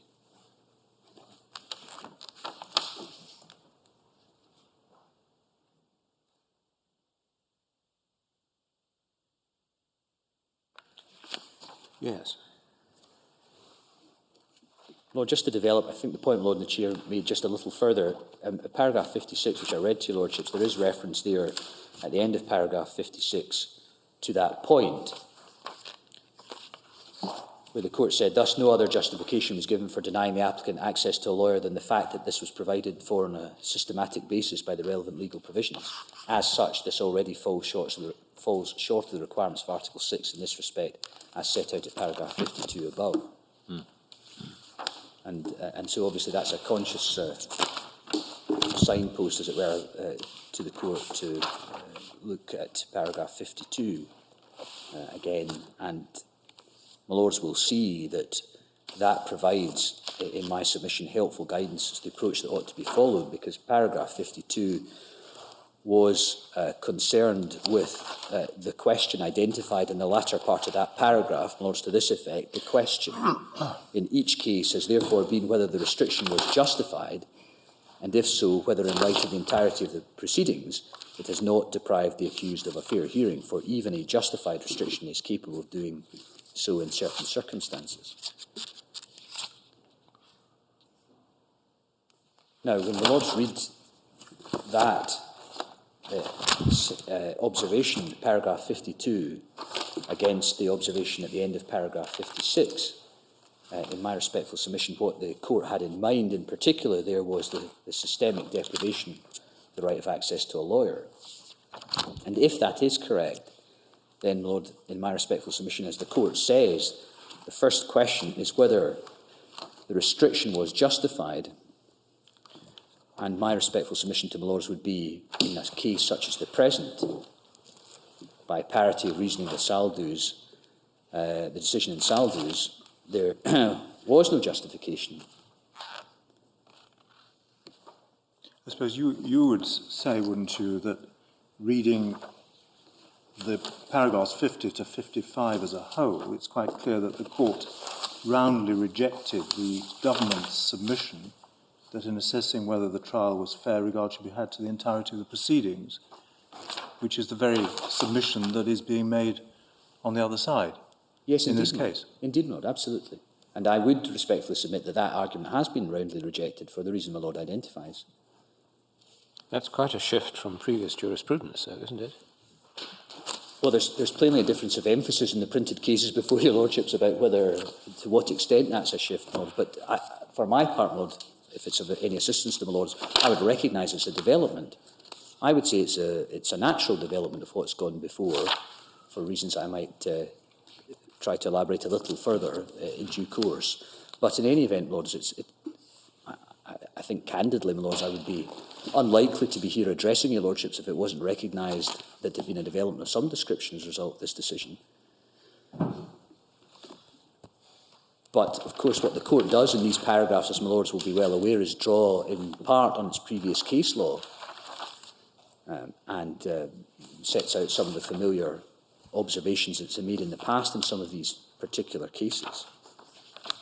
But as I've sought to say to my Lords, and I think in the printed case and now, my submission to my Lords is that paragraph 52 is of assistance to your Lordships in looking at the question which arises in this particular appeal, and I respectfully submit, at least in the first instance, that the question from Lords is whether restriction was justified, and the answer should be, in my submission, in the negative to that in this case, as I submit it was in the negative in Saldus. And if that's so, then reading all of those paragraphs in the round, but particularly 52 and 55 together, I mean, it's curious because at the end of paragraph 52, they say the question in each case has therefore been whether the restriction was justified, and if so, whether in the light of the entirety of the proceedings it has not deprived the accused of a fair hearing. So, I mean, is that simply in the past, has been? Are they departing from that? They seem then, as my Lord says, to go on and concretise a more specific principle. Actually, if you look at the French text of that, the English has got past tenses where the French doesn't, actually. Yeah. In 52. 52. Yeah. Lord, I'm endeavouring to submit with respect to my Lords that what's contained in paragraph 52 in particular is a two-stage test. In other words, one begins by asking whether the restriction on the right was justified. And if the answer to that is no, then I'd respectfully submit when the Lords read that across to 55 and 56, particularly the end of 56, what that produces is a provisional conclusion, at least, that the right under Article 6.1 has been violated. Just taking up the time point just for a second, so as we're just clear about it. As far as I can see, in 52, where it says the question in each case has therefore been, I don't think that's what the French text says. It just says... It says you don't. Yeah. It's just a present tense there. They do refer to 3 earlier cases in support. Oh, absolutely, Yes. Certainly. But it's not as though they're saying in the past or anything like that. It's just... And similarly, in the previous sentence, where it says in the English, however, this right has so far been considered capable, as though that's in that you don't find that in the French either. I appreciate, Lord, that these passages are not free from difficulty, but my primary submission to the Lords is that what is being contemplated there is a two-stage test. When text is read as a whole, that is to say, the first question is whether there's a restriction which was justified. And if the answer to that is no, then that instructs the conclusion that it, as it says at 50, the court says at 56, that falls short of the requirements of Article 6. But if, since my Lords appreciate that the development of the court's law at least recognises it's not an absolute right, as I would submit, then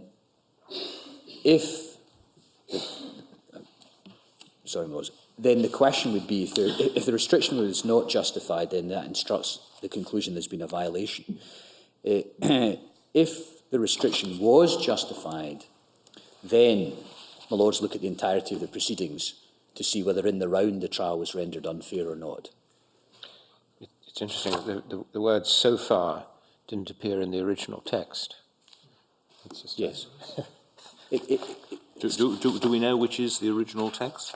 I mean, there are two official languages of the Council. No, I'm sorry. I'm looking at the judgment which says it may be subject to editorial revision, which is not in our bundle, but I got from somewhere else. And what we have in the bundle, I presume, is the editorial revision.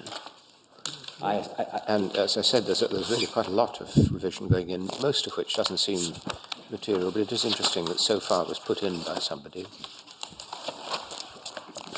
I mean, the interesting thing is paragraph 53 starts off by indicating that the principles in paragraph 52 still apply. It effectively says these principles are also in line with the generally. Yes. So I think it's difficult to regard them as being in the past. Yes, certainly. But Lord, I think that some of the language in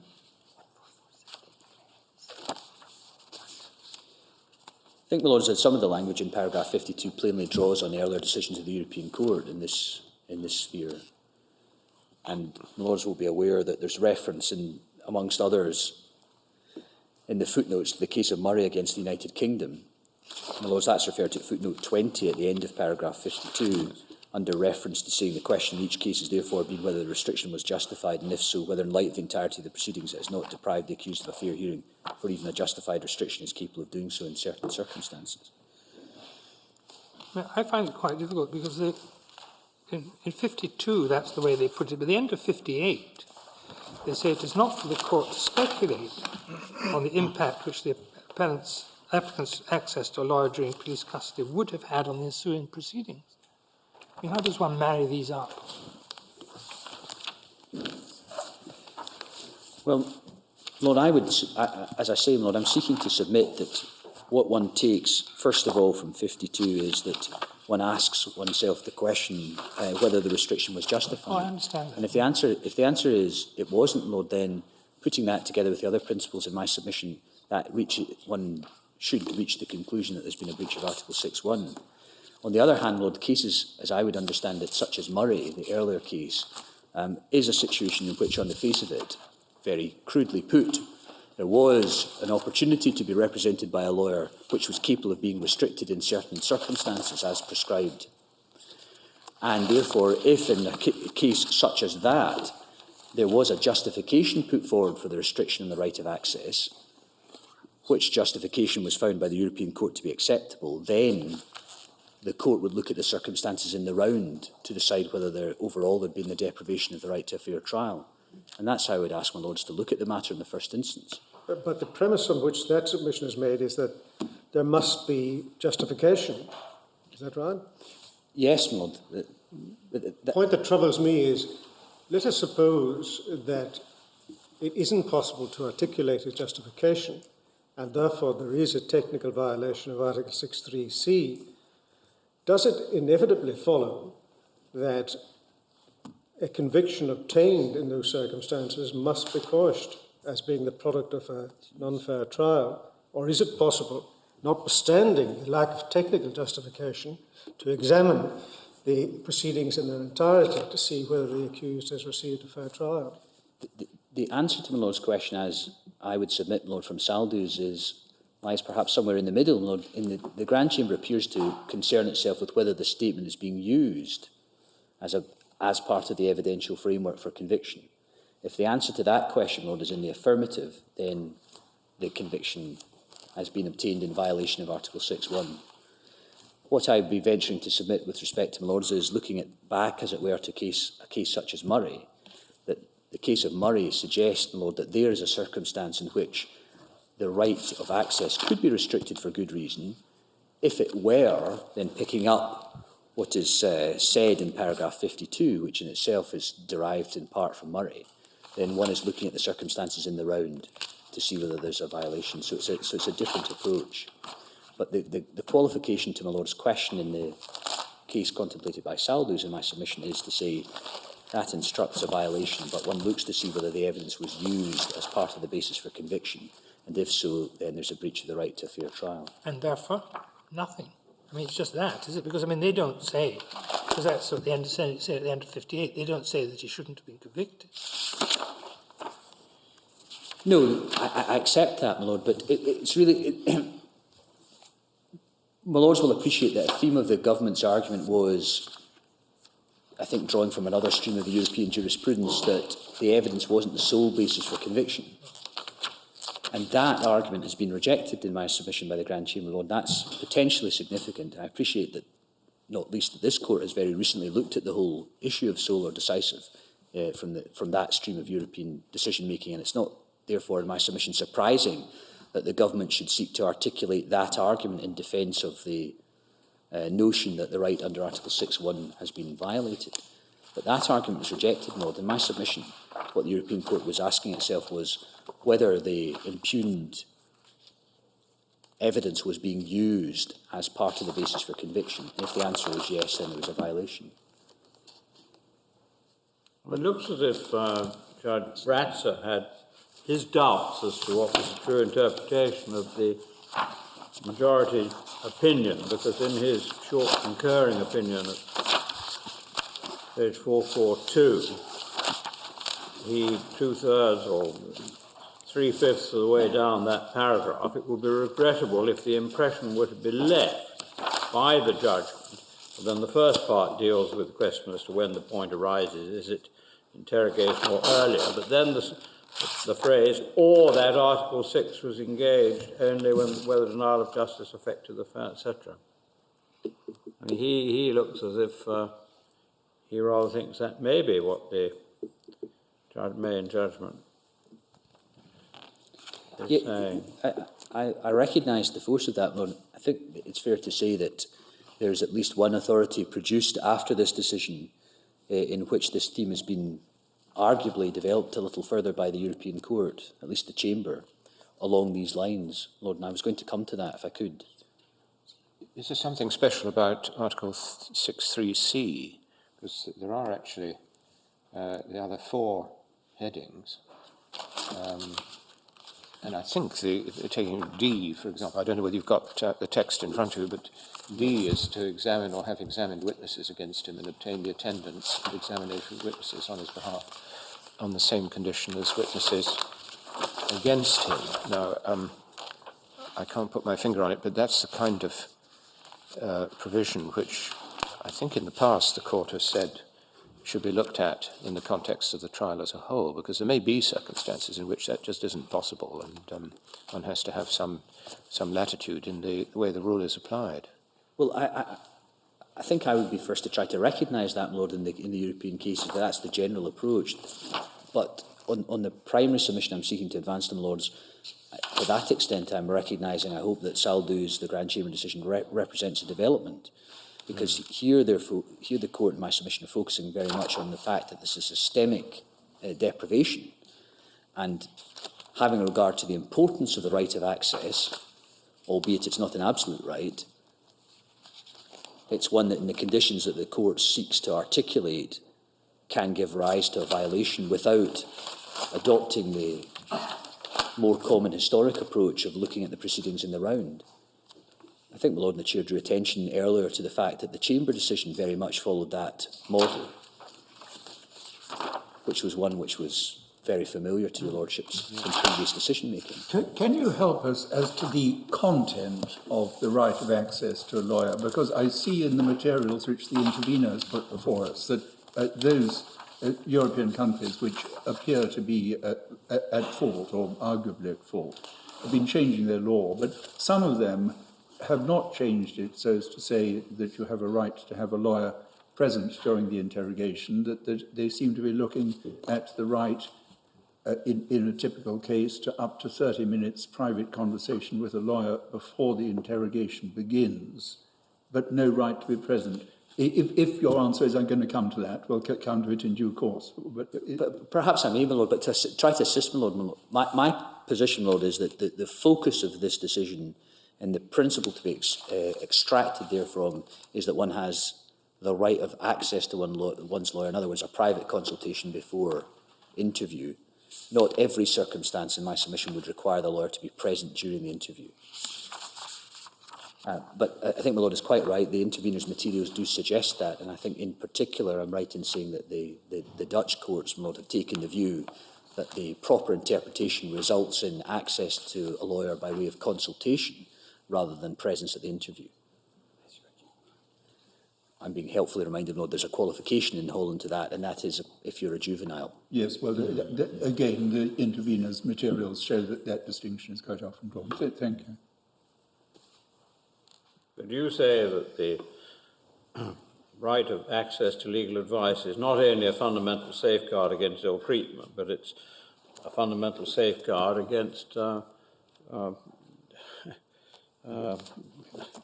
waiving your right against self-incrimination. Yes, I do, Lord. I say it's one of the most important guarantees is the right against self-incrimination, or perhaps more particularly in this case the right to silence. And as I sought to say earlier, Lord, in my submission, crudely put, one needs a lawyer to explain that that right exists in the first place, and secondly, to give advice as to how that right ought to be exercised or given up in any particular case. Does one need to remember that not everything that would be said at the interview would be self-incriminating? And there might well be information which it's useful for police to have, for example, to trace others who might be putting the public at risk. And the problem, as Lord Roger was pointing out, that once you get under the Scottish system to the stage of arrest, you can't actually make that kind of investigation. And the only time the police can actually try to find out what was actually going on at the scene and what else might be helpful to them in other inquiries would be during this initial 6-hour stage. Well, no doubt, Lord, it would be right for me to recognise that not everything that's said at the interview could be regarded as a breach of the right against self-incrimination, but I would understand the European Court, Lord, to recognise that one must look at it in a broad fashion, because there are plainly things that are said at interview which may be of practical assistance to the prosecutor in building his or her case, which might not be directly incriminating, and I understand that those are encompassed, Lord, in the right to silence or the right against self-incrimination. Not that he's entitled to say nothing at all, even if it might be powerfully in the public interest that the police should know about it. Yes, Lord. There are circumstances one exercising one's right to silence that, of course, in my submission would have that practical result. Lord, it's also perhaps important to, if I could divert for a moment, to look at the perhaps to say something to your Lordships very briefly about the practice on the matter. Lords will, of course, appreciate that the Thompson Committee report, which compiled in 1975, which is the background to the introduction of this regime in 1980, had a number of purposes, legitimate policing purposes, broadly speaking. But one of those stated was that the suspect would effectively be kept in some form of isolation while the police conducted other inquiries. Now, it's not uncommon, Lords, now that the police will have conducted significant numbers of inquiries before they choose to detain somebody.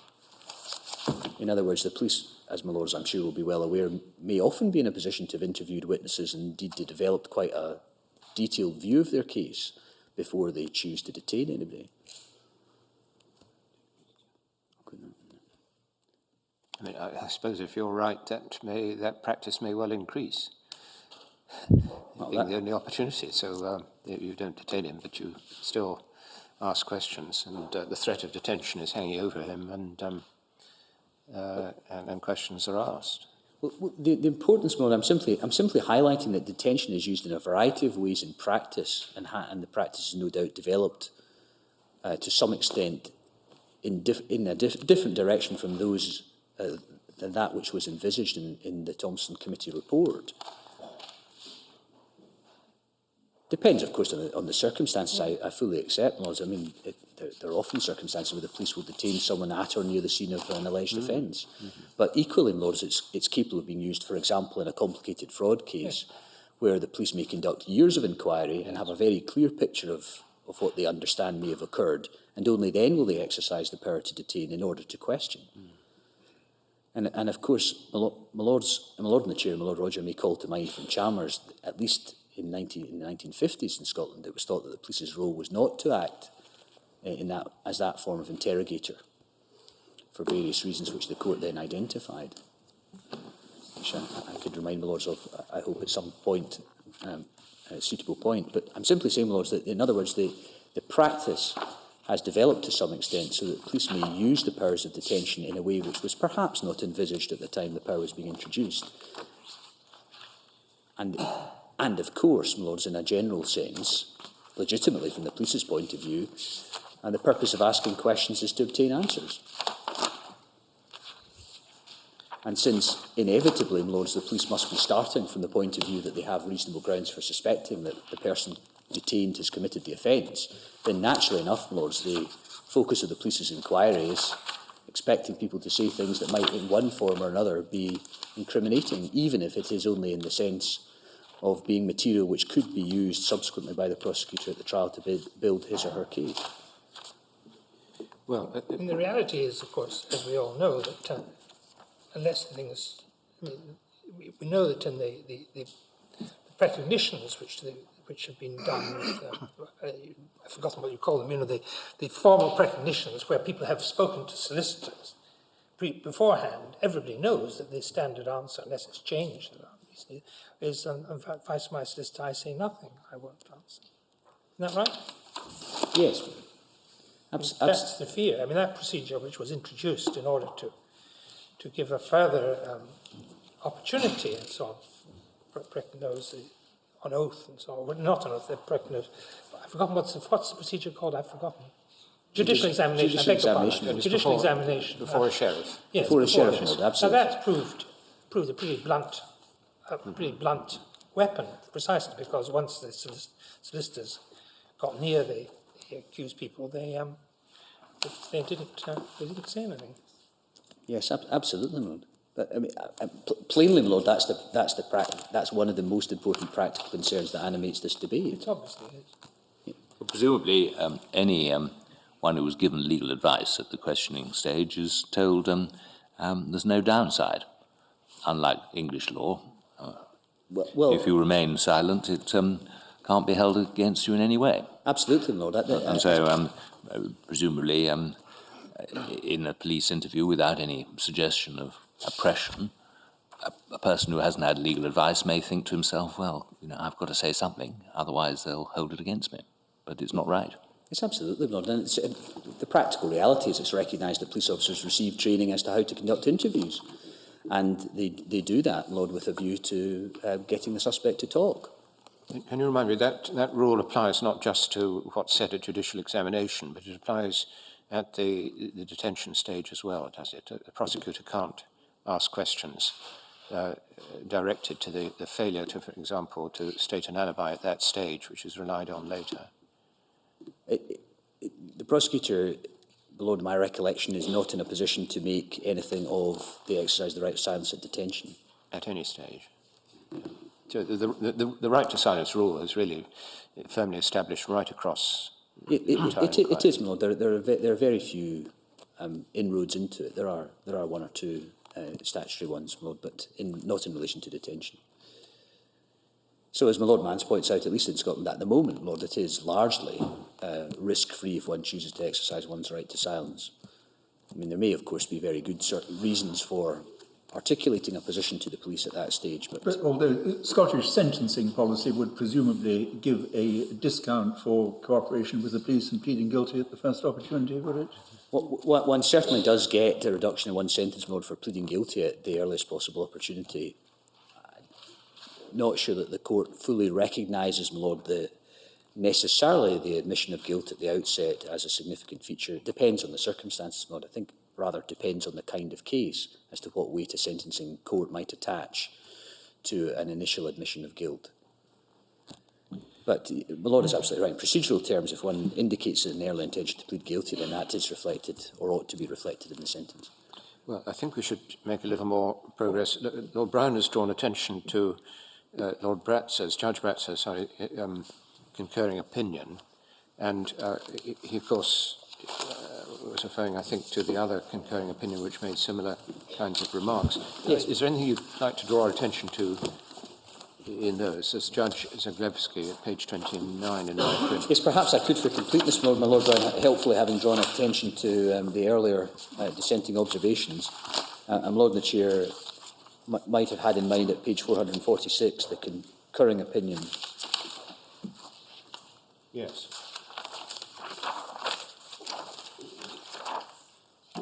Lords, perhaps I should just draw my Lord's attention to that. Against to my vote in favour of the judgment's operative provisions, I would like to add a few words to explain the meaning of the Court's reasoning as I understand it. The Court found a violation of Article 6.3c of the Convention in conjunction with Article 6.1 on account of the lack of legal assistance to the applicant while he was in police custody. It thus replied to the applicant's complaint that his defence rights had been violated and he had been denied access to a lawyer while in police custody. That complaint, raised by the applicant under 6.3c, was rightly formulated more precisely by the Court, which linked it with Article 6.1. To my mind, the meaning of the Court's judgment is quite clear. If there is any doubt at all, what the Court says at paragraph 53, referring back to 37, makes things clearer still. Generally recognised international standards which the Court accepts and which form the framework for its case law provide an untried prisoner shall be entitled as soon as he is in prison to choose his legal representation and to receive visits from his legal adviser with a view to his defence, and to prepare and to hand to him and to receive confidential instructions. It's therefore at the very beginning of police custody or pre-trial detention excuse me, my Lords, that a person accused of an offence must have the possibility of being assisted by a lawyer, and not only while being questioned. I'm not really sure what that adds, because if the rule is that you can't begin to question until the lawyer is present, what else is there going to be? As I said, I think some time ago, there is a practical issue as to whether the person can be on the doorstep as soon as the person arrives at the police station. And yes. One has to realise that isn't always possible. So there's likely to be some interview, maybe half an hour or so. But if the rule is don't begin questioning, the fact that there's an interview of that kind wouldn't seem to matter. But I'm not quite sure that these have really faced up to the practical problem of not being able to provide this assistance instantly, and whether it really is necessary to achieve the result aimed at. Well, I think the Lord is right to say there's no express recognition of the practical problem of the instant production of a lawyer, as it were. Lord, I recognise that, but... How's that problem solved in England, Mr. Shedd? In England, Lord? Yeah. Well, I understand, Lord, in practical terms, in terms of peace, that there's one can be in police custody for a much longer period, apart from anything else. That's the general. But you're entitled to see a lawyer before you're interviewed. Yeah. Yes, you're entitled to see a lawyer as soon as you're in police custody at a police station. Exactly. But there may be I don't know how it actually works out in practice. I mean, whether they faced up to the fact that there may be a moment or 2 minutes, rather longer, before this can be achieved. Yes. I think the interview simply doesn't start. Yeah. Yes, well, that's exactly my point. I mean, so long as you say it mustn't start, then the evil, which is the motivation for the rule, is not incurred. So I'm not. That's why I'm saying I'm not absolutely sure whether they make this emphatic addition, whether it actually really adds anything when one is concerned with the Article 6.3 C point, as opposed to the risk, I suppose, of an Article 3 ill treatment. I suppose, my Lord, I perhaps ought to add one other matter, just to draw my Lord's attention to 447, because there is an observation which perhaps might be said to go a little further. I think it comes back to a point that your Lordships were raising a little earlier and is picked up in a subsequent case. So perhaps I could just mention that to my Lord. And that's 447, particularly the second paragraph in 447 of the report.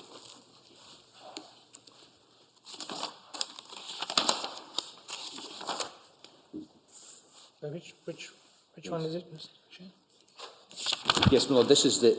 I meant 447. What am I looking at? Second paragraph, my Lord, the legal principle to derive from the judgment is therefore that normally, and apart from exceptional limitations, an accused person in custody is entitled right from the beginning of police custody or pre-trial detention to be visited by defence counsel to discuss everything concerning his defence and his legitimate needs. Failure to allow that possibility, regardless of the question of interrogations and their use by the courts, amounts, subject to exceptions, to a violation of Article 6 of the Convention. What they never quite come to say is, and to point out to him that if he says nothing, there may not be sufficient evidence to prove guilt. It's for the Crown or the prosecutor to prove guilt, and if he's guilty, he'd better stay quiet. Yes, It comes down to that, ultimately, doesn't it? And I suppose it could be that behind this is a recognition, it's just the possibility that he might blurt something out before the interview is started, and it's a so-called spontaneous admission, which, if he'd been warned from the very beginning he should keep his mouth shut, wouldn't have happened. Maybe that's in it.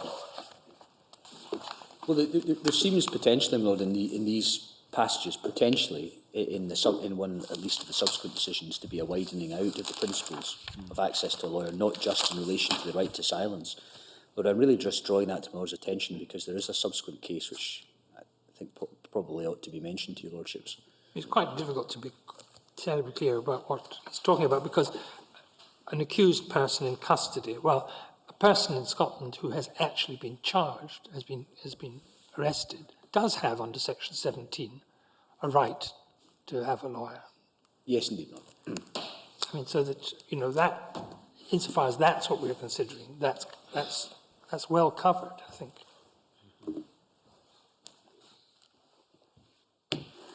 Yes, well, perhaps could I just complete that for your Lordship's benefit to see the sense of this observation, picking up from that paragraph. I would add that naturally the fact that defence counsel may see the accused throughout his detention in a police station or in a prison is more apt than any other measure to prevent treatment prohibited by Article 3 of the Convention, so that's the theme that your Lordships have identified already.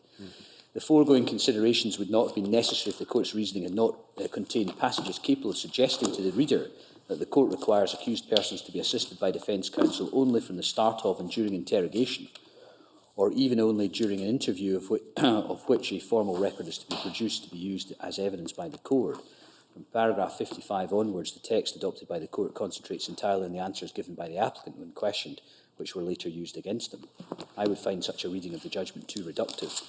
The importance of the Court's decision for the protection of an accused person deprived of his liberty would be severely weakened thereby, and wrongly so to my mind, since the reasoning linked to the questioning of the applicant and the way his answers were used by the courts is easily explained by the court's concern to take into consideration the specific facts of the case before them.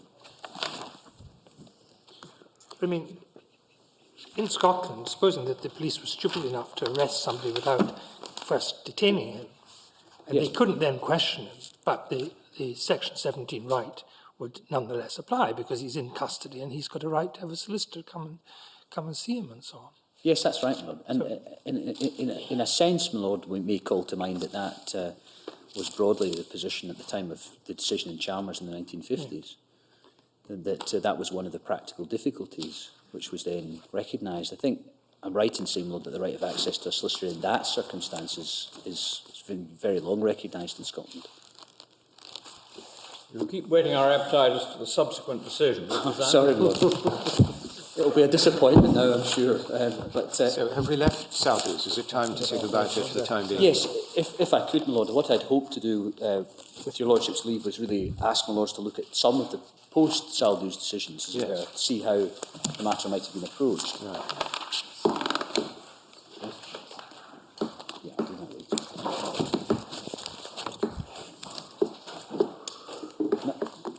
My Lords, of course, it's part of the appellant's contention before your Lordships that the principles, particularly those set out at paragraph 55 of the judgment, have been referred to on a number of occasions since the judgment was issued. My Lords, what I've done is seek to list some of those decisions for my Lord's benefit in the appellant's printed case. Paragraph. They're page 12 of the appellant's printed case, Lord. I'll find the paragraph if I may. Is that rather terrifying footnote, is it? It is, yes. Footnote number Yes, one. Lord, it is. I'm sure you've read every word of each one of them, is that right? I don't think I could possibly give your Lordship that assurance, consistent with my obligation to the court. But, my Lord, there are a number of cases. What's been sought to do, my Lord, is simply to list a number of the cases in which, particularly the references to paragraph 55 and Saldus, have been made by the European Court subsequently. My Lord, the point is made, for what it's worth, that the principles appear to have been applied not just in Turkey but in different national systems. I think there are 8 or so at least listed, and approximately 39 or so cases. It may well not be an exhaustive list now, my Lords. But I'd hope to draw my Lord's attention to some decisions that were taken after Saldus, but I also wanted to mention, if I could, Lords, one which was taken just before the decision of the Grand Chamber, and that's the case of Panovitz against Cyprus, which my Lords will find in Volume 6 at tab 136.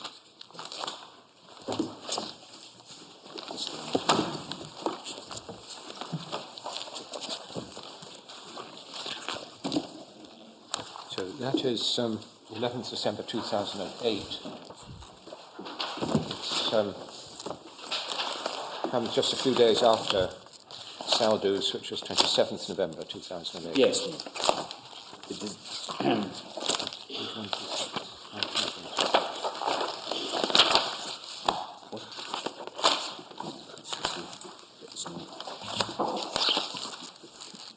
Presumably there are no other Grand Chamber ones. There are not. No. Lords, this was a case from Cyprus. The Lords will see that the factual matters are summarised on page 2 of the report under the subheading "The Applicant's Arrest." Let's just draw my Lord's attention briefly to some of those matters. It's a relatively lengthy judgment. I hope to try to do so, Lord, relatively briefly. Lords will see that from paragraph 7 on that page, that in the context of a police investigation concerning a murder and robbery which took place on the 19th of April 2000, the police contacted the applicant's father and invited him and the applicant to visit the Limassol police station. At the time, the applicant was just over 17 years old. The applicant went to the police station accompanied by his father. The police director informed the applicant's father in the presence of the applicant about the crime that had been committed, the seriousness of the case, and the fact that there was evidence involving the applicant and the arrest warrant had been issued against him. According to the applicant, he immediately stated he was innocent. Another police officer told him that his friend had already confessed to murdering the victim together with the applicant. The police officer added that the applicant's friend was crying and hitting his head against the wall while he, the applicant, was merely lying to them. Then another police officer came into the police director's room holding an arrest warrant and informed the applicant he was under arrest for murder. The applicant replied that he had nothing to add to his statement that he was innocent. The police officer then told the applicant to follow him into a different office.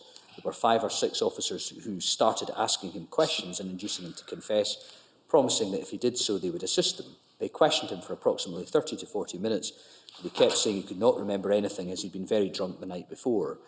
At some stage during the interrogation, a police officer put his gun on the desk and told the applicant that he should hurry up as they had other things to do.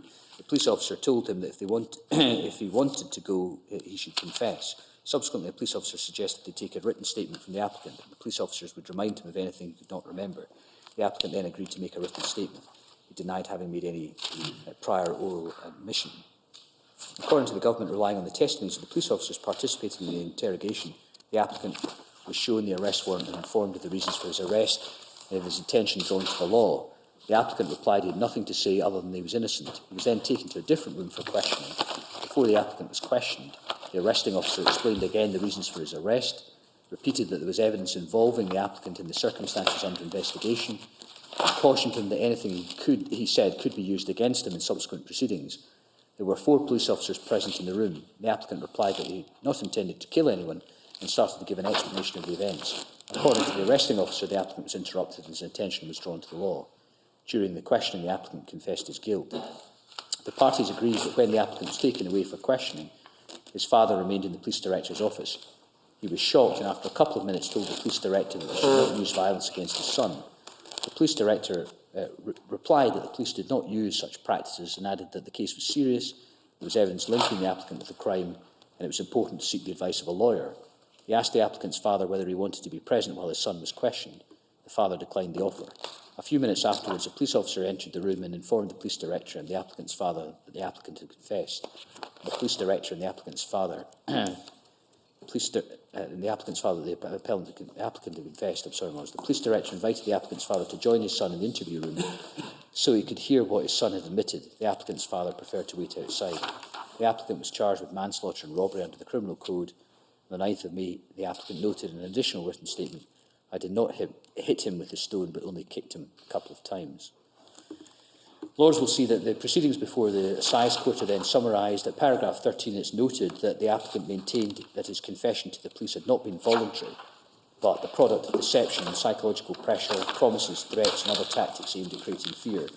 He also argued that at the time he made his statement to the police he'd been drunk and therefore had not been in a position to remember accurately the facts described in that statement. Furthermore, the applicant argued that he had not had legal advice immediately after his arrest and before being questioned and induced him to sign the written statement. My Lords will see that moving on to paragraph 15 on the next page, that the Assize Court, having considered all the evidence put before it, found the applicant's confession had been voluntary and that he had not been subjected to any undue or improper pressure by the police to secure it. The evidence of the prosecution gave a clear picture of the events that had taken place, and the court dismissed the applicant's allegations that, at the time of his confession, he had suffered loss of memory due to drunkenness. The confession was therefore admissible in evidence. As regards the applicant's claims concerning the lack of legal representation before his questioning, the court noted that the defence had not relied on any provision or authority recognising a right to have legal advice as a condition for receipt of an accused's statement, nor had the applicant or his father requested a lawyer and had been refused one by the police. Moreover, the Director of Police had advised the applicant's father that he and his son should seek legal representation. Overall, there had been no inappropriate action on the part of the police in this respect. There's then reference to an unrelated matter that occurred in the course of the trial involving the applicant's then lawyer. I don't think any trouble was with that. If I could ask my Lords to look onto page 8 and the foot of that page at paragraph 26, where it's recorded that the Assize Court found the applicant guilty of manslaughter and robbery. The court dismissed his application that his confession had been fabricated by the police and taken under suspicious circumstances. It found that there had been clear, independent and persuasive evidence demonstrating the genuine nature of his confession to the police. Furthermore, it noted that apart from the free and voluntary confession, the conclusion about the applicant's guilt was supported by other strong and independent evidence and facts. In particular, the court relied on the applicant's further statement of the 9th of May, which had been referred to in paragraph 11 above, which had placed the applicant at the time and place of the crime and confirming he had used force against the victim. A statement of a friend of the applicant to whom the applicant had stated he had been involved in a serious fight with the victim, and various testimonies confirming that the applicant had been in a pub drinking and talking to the victim, leaving the pub right after the victim and heading in the same direction as the victim. Moreover, further testimonies confirmed that the applicant was seen in the early hours of the morning drinking in another pub dressed in clothes covered in mud. The medical evidence concerning the victim's death had confirmed the cause of death had been multiple and violent blows, a finding which was consistent with the applicant's 2 statements as well as that of his co-accused. The confession of his co-accused could not be treated as evidence against the applicant. He was then accordingly sentenced. The Lords will see that there was then pursued an appeal to the Supreme Court, and the circumstances of that are dealt with, Lords, but I perhaps don't need to take up time reading that. Can we go on to paragraph 64? Yes, I'm obliged. Jumping too fast to the court's assessment. Yes, indeed, Lord, I'm obliged. I'm hoping that that won't distort the meaning of it for your Lordships.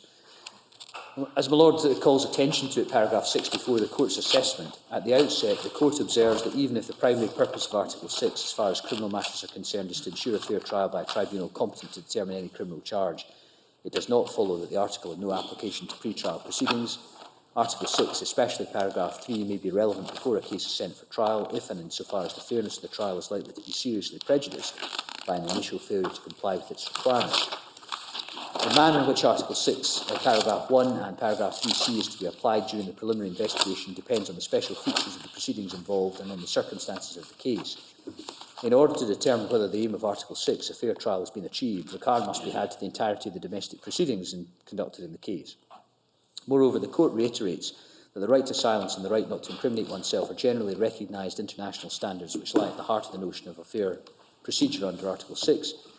Their rationale lies inter alia in the protection of the accused against improper compulsion by the authorities, thereby contributing to the avoidance of miscarriages of justice and to the fulfilment of the aims of Article 6.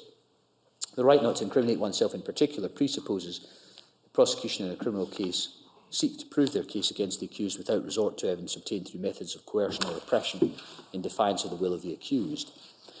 In this sense, the right is closely linked to the presumption of innocence contained in Article 6.2 of the Convention.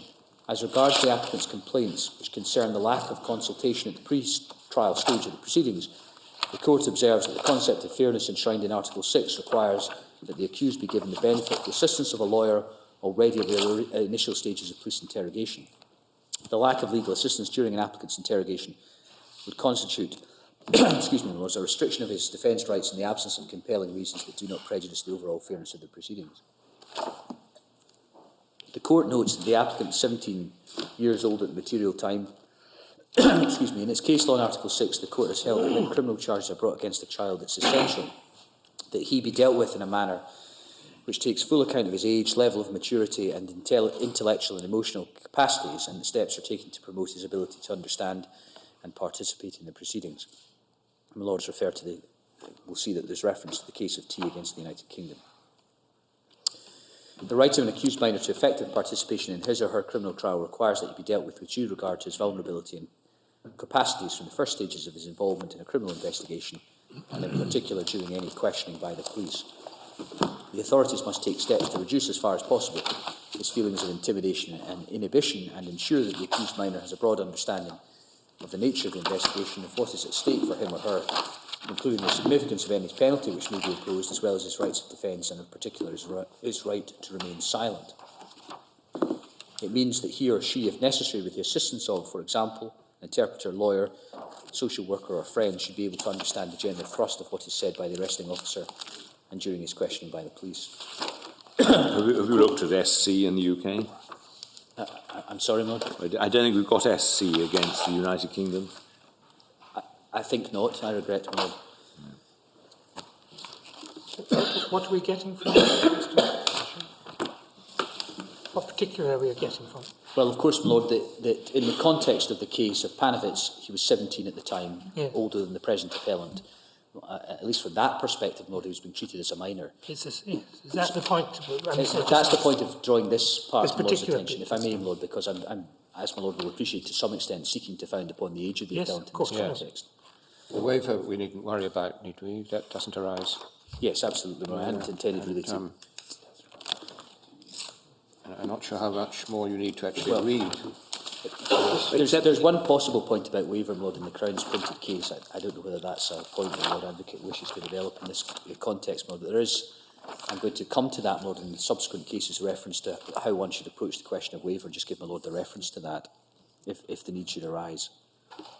It's quite interesting, isn't it, in paragraph 68, though, on page 19, just to see that given the vulnerability of an accused minor and the imbalance of power to which he is subjected by the very nature of criminal proceedings, a waiver of an important right under Article 6 can only be accepted when expressed unequivocally.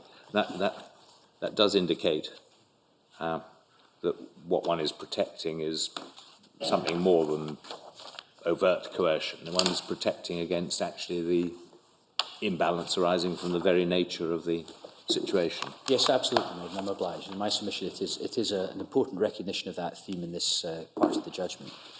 It's worth noting before we lose touch with it entirely that in paragraph 64, the last sentence, that the Indrochia decision is referred to and accepted, and we actually find that in Saldus at paragraph 50 referred to, but although it's not actually expressed in quite the same terms, but it looks as though it's still current at the date of this decision, and there's no indication in Saldus that it's been departed from.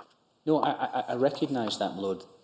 What I'd understood the Grand Chamber to be doing in Saldus is in many ways drawing upon the decisions that have gone before and setting out some of the well-recognised principles. Of course, I am nonetheless, my Lord, seeking to submit that there is a development of importance in the Grand Chamber decision in Saldus. You're dropping your voice. Say it again. I'm sorry, Lord, it's entirely my fault. Lord, I am seeking to recognise that Saldus, the Grand Chamber decision, does represent a development of the principles that have gone before. I say it's significant, Lord, but in recognising that development, Lord, for reasons which I've sought to touch on so far, would not call into question the soundness of the principles that the European Court had previously articulated, albeit in different contexts. This is after Saldus. It is, my Lord, yes, but there's no cross-reference to it as such. It's very shortly after, my Lord. I think it's within 2 weeks or so shortly afterwards. after, but it is after. It is, yes.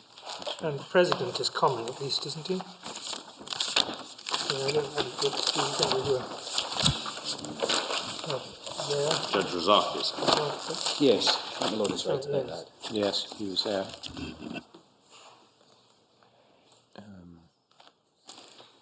Lords, there's subsequent discussion in this judgment about the particular circumstances about what occurred in the police station in the absence of a lawyer or otherwise.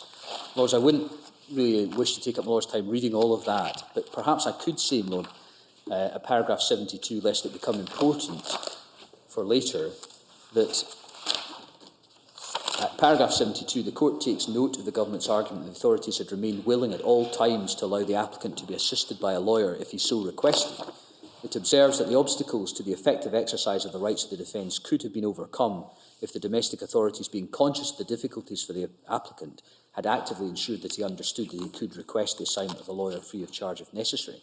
The passive approach adopted by the authorities in the present circumstances was clearly not sufficient to fulfil their positive obligation to furnish the applicant with the necessary information, enabling him to access legal representation. Accordingly, the Court finds that the lack of provision of sufficient information on the applicant's right to consult a lawyer before his questioning by the police, especially given the fact he was a minor at the time and not assisted by his guardian during the questioning, constituted a breach of the applicant's defence rights.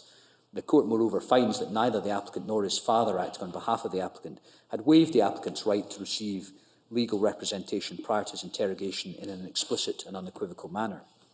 Concerning the applicant's complaint as to his right to remain silent, the Court notes that the Government maintained that the applicant had been cautioned in accordance with both domestic law at the time of his arrest and before his written statement had been taken. The applicant did not dispute this. The Court notes that in accordance with domestic law, the applicant was told that he was not obliged to say anything unless he wished to do so, and what he said could be put in writing and given in evidence in subsequent proceedings. The Court finds that given the circumstances of the present case in which the applicant had been underage and was taken for questioning without his legal guardian and without being informed of his right to seek and obtain legal representation before he was questioned, it was unlikely a mere caution in the words provided for in the domestic law would be enough to enable him to sufficiently comprehend the nature of his rights.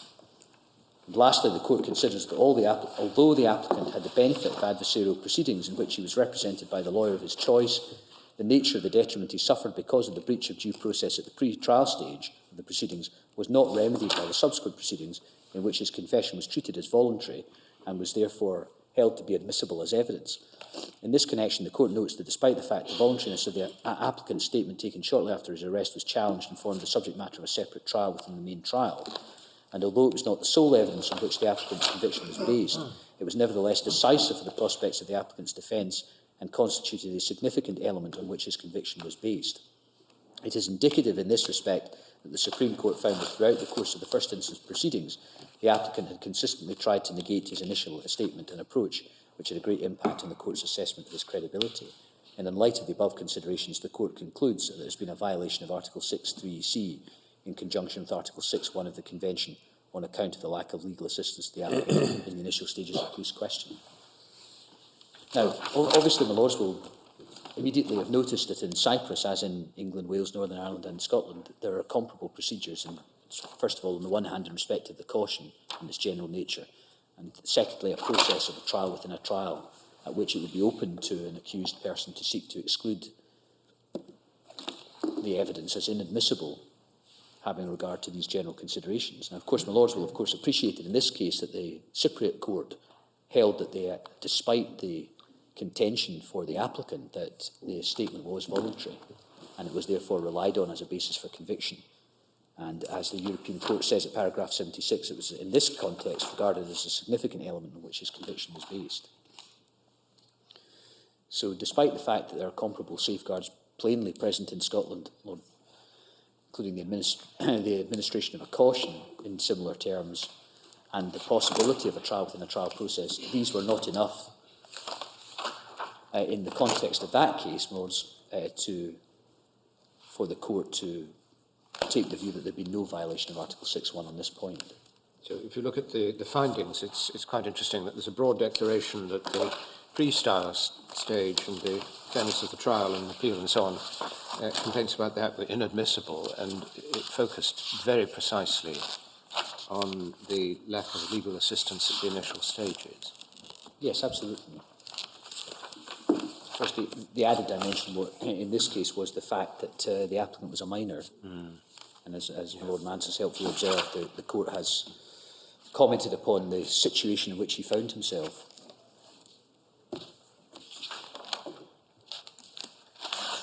Mr. Shedd, supposing that somebody, they're told by the police in accordance with Section 15 that they can have the solicitor informed, and supposing, which I think I always get the impression is rather unusual, but supposing if the solicitor fetched up, what would happen then?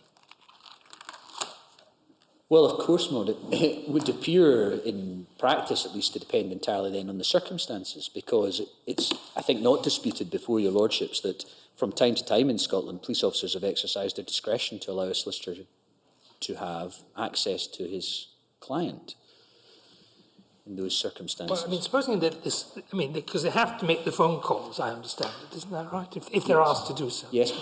So they do that, and within an hour, let's say, the solicitor turns up.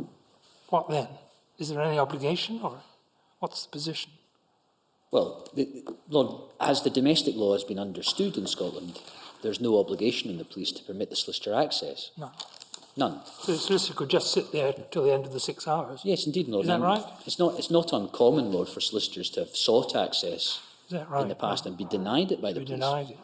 Precisely on the view, Lord, which brings me before your Lordships today, that there is no right of access to a lawyer before the police conduct their questioning. Although the statute doesn't actually spell that out in terms, but that's how it's interpreted. That's how it's interpreted, Lord, but I fully recognise the point Lord makes. So the purpose of this phone call, I mean, I have a slight recollection that this may have come up in the Cullen case, but I mean, is the purpose really as a safeguard of some sort? So that It's a general safeguard, my Lord, as I would understand it, of the kind the Lords have been considering in this case. One is entitled to have one solicitor advised that one has been detained.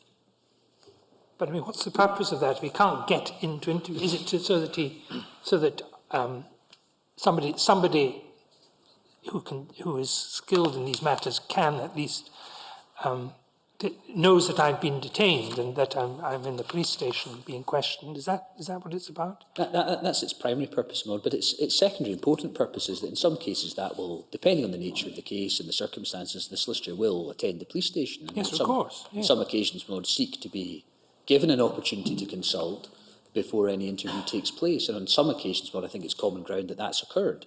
But that's at the discretion of the police officers concerned. I mean, presumably the statutory purpose is the one my Lord's referred to, namely, so that people don't disappear, so that your family and the police can, after 6 hours, say, now, where is he? Yes, absolutely. Yeah. But it also, of course, gives the solicitor the opportunity to make representations that he should be present. Yes, it does. It absolutely does, Lord. And there are circumstances in which a solicitor can do that and does seek to do that. And on occasion, as I recognise, the police will occasionally permit someone access. Well, an example might be where the solicitor can point out that the the person in detention is actually vulnerable for some reason known to the solicitor, particular reasons why it may not be immediately apparent, but there could be learning difficulties or things of that kind that would affect the ability to respond to questions. Yes, my Lord, maybe a solicitor would have a detailed knowledge of a particular client that wouldn't be known to the interviewing officer, as my Lord points out. But again, my Lords, I don't think there's any real dispute before your Lordships that in practice from time to time police officers facilitate access, but the argument is whether they are, broadly speaking, obliged to do so. In practice, it's much, much more common, I would have thought, for there to be no access of any kind before the interview. Is that not right? Yes, ma'am. And indeed, on the relatively rare occasions where a solicitor is able to travel to the police station before the interview begins, it can often be quite contentious, as I understand it, as to whether a solicitor will get access or not, depending on the circumstances. Well, I'm concerned a little bit about time. Are we going to go through the enormous footnote, or is this isn't even in the footnote? So, I wasn't intending to do that, Lord. What I was hoping to do, with your Lordship's permission, was really to address, I hope relatively briefly, half a dozen decisions that have come after Saldus or so. Well, if you'd like to do that, I suggest we should make progress. Yes, but do please be fairly quick, because you've got quite a lot still to do. Yes, indeed, absolutely, Lord. Perhaps I could try to do that relatively quickly then, Lord.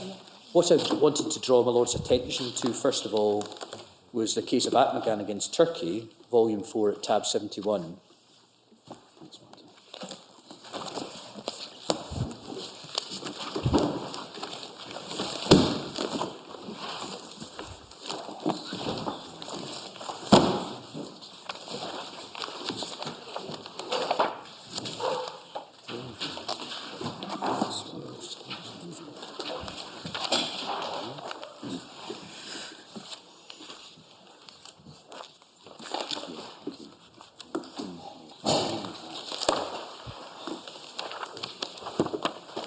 The Lords will see that this case was decided in February 2009, so it postdates the decision in Saldus. It's also a case from Turkey. The report is a short one. My Lords will see that the factual position is set out in paragraphs 4 and 5. At 4, I just note, Lords, that the applicant was born in 1970 and the circumstances at issue took place in 1998, so he wasn't a minor, my Lords, he was 28 or so at the time. My Lords will see that at paragraph 5, it's recorded that to the foot of the page he was detained at a gendarme station where he was questioned in the absence of a lawyer, and his detailed statement was recorded verbatim. He made certain admissions against interest that paragraph 6 recorded there on that occasion. My Lords will see that subsequently, on the 6th of May, he was brought before the public prosecutor and subsequently the investigating judge. When questioned by the prosecutor and the judge in the absence of a lawyer, he confirmed the accuracy of the information contained in the statement that he had made at the police station and repeated he'd carried out a number of armed activities. He was placed in detention on remand on the order of the investigating judge. The public prosecutor, as is recorded in paragraph 8, subsequently filed an indictment charging him with various offences. Paragraph 9, Lords will see that the trial began in August 1998 of the applicant and 7 co-defendants, in the course of which the applicant was represented by a lawyer. He informed the court that he joined the PKK in 1995 and had received military training. He further admitted to certain charges brought against him.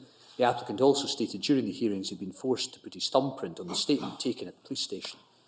He was then, as my Lords will see, found guilty by the State Security Court and sentenced to death. That sentence was commuted to a life sentence.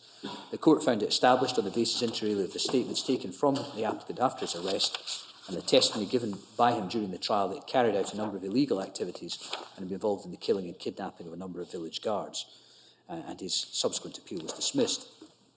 The court refers to the decision in Saldus, as my Lords will see at paragraph 12, then looks at the alleged violation of Article 6. The Article 6.3c is then set out. The court then considered the admissibility and moved then to consider the merits of the case. My Lords will see that for present purposes at paragraph 16, the government submitted in the first place that in assessing whether or not the trial was fair, regard should be had to the entirety of the proceedings.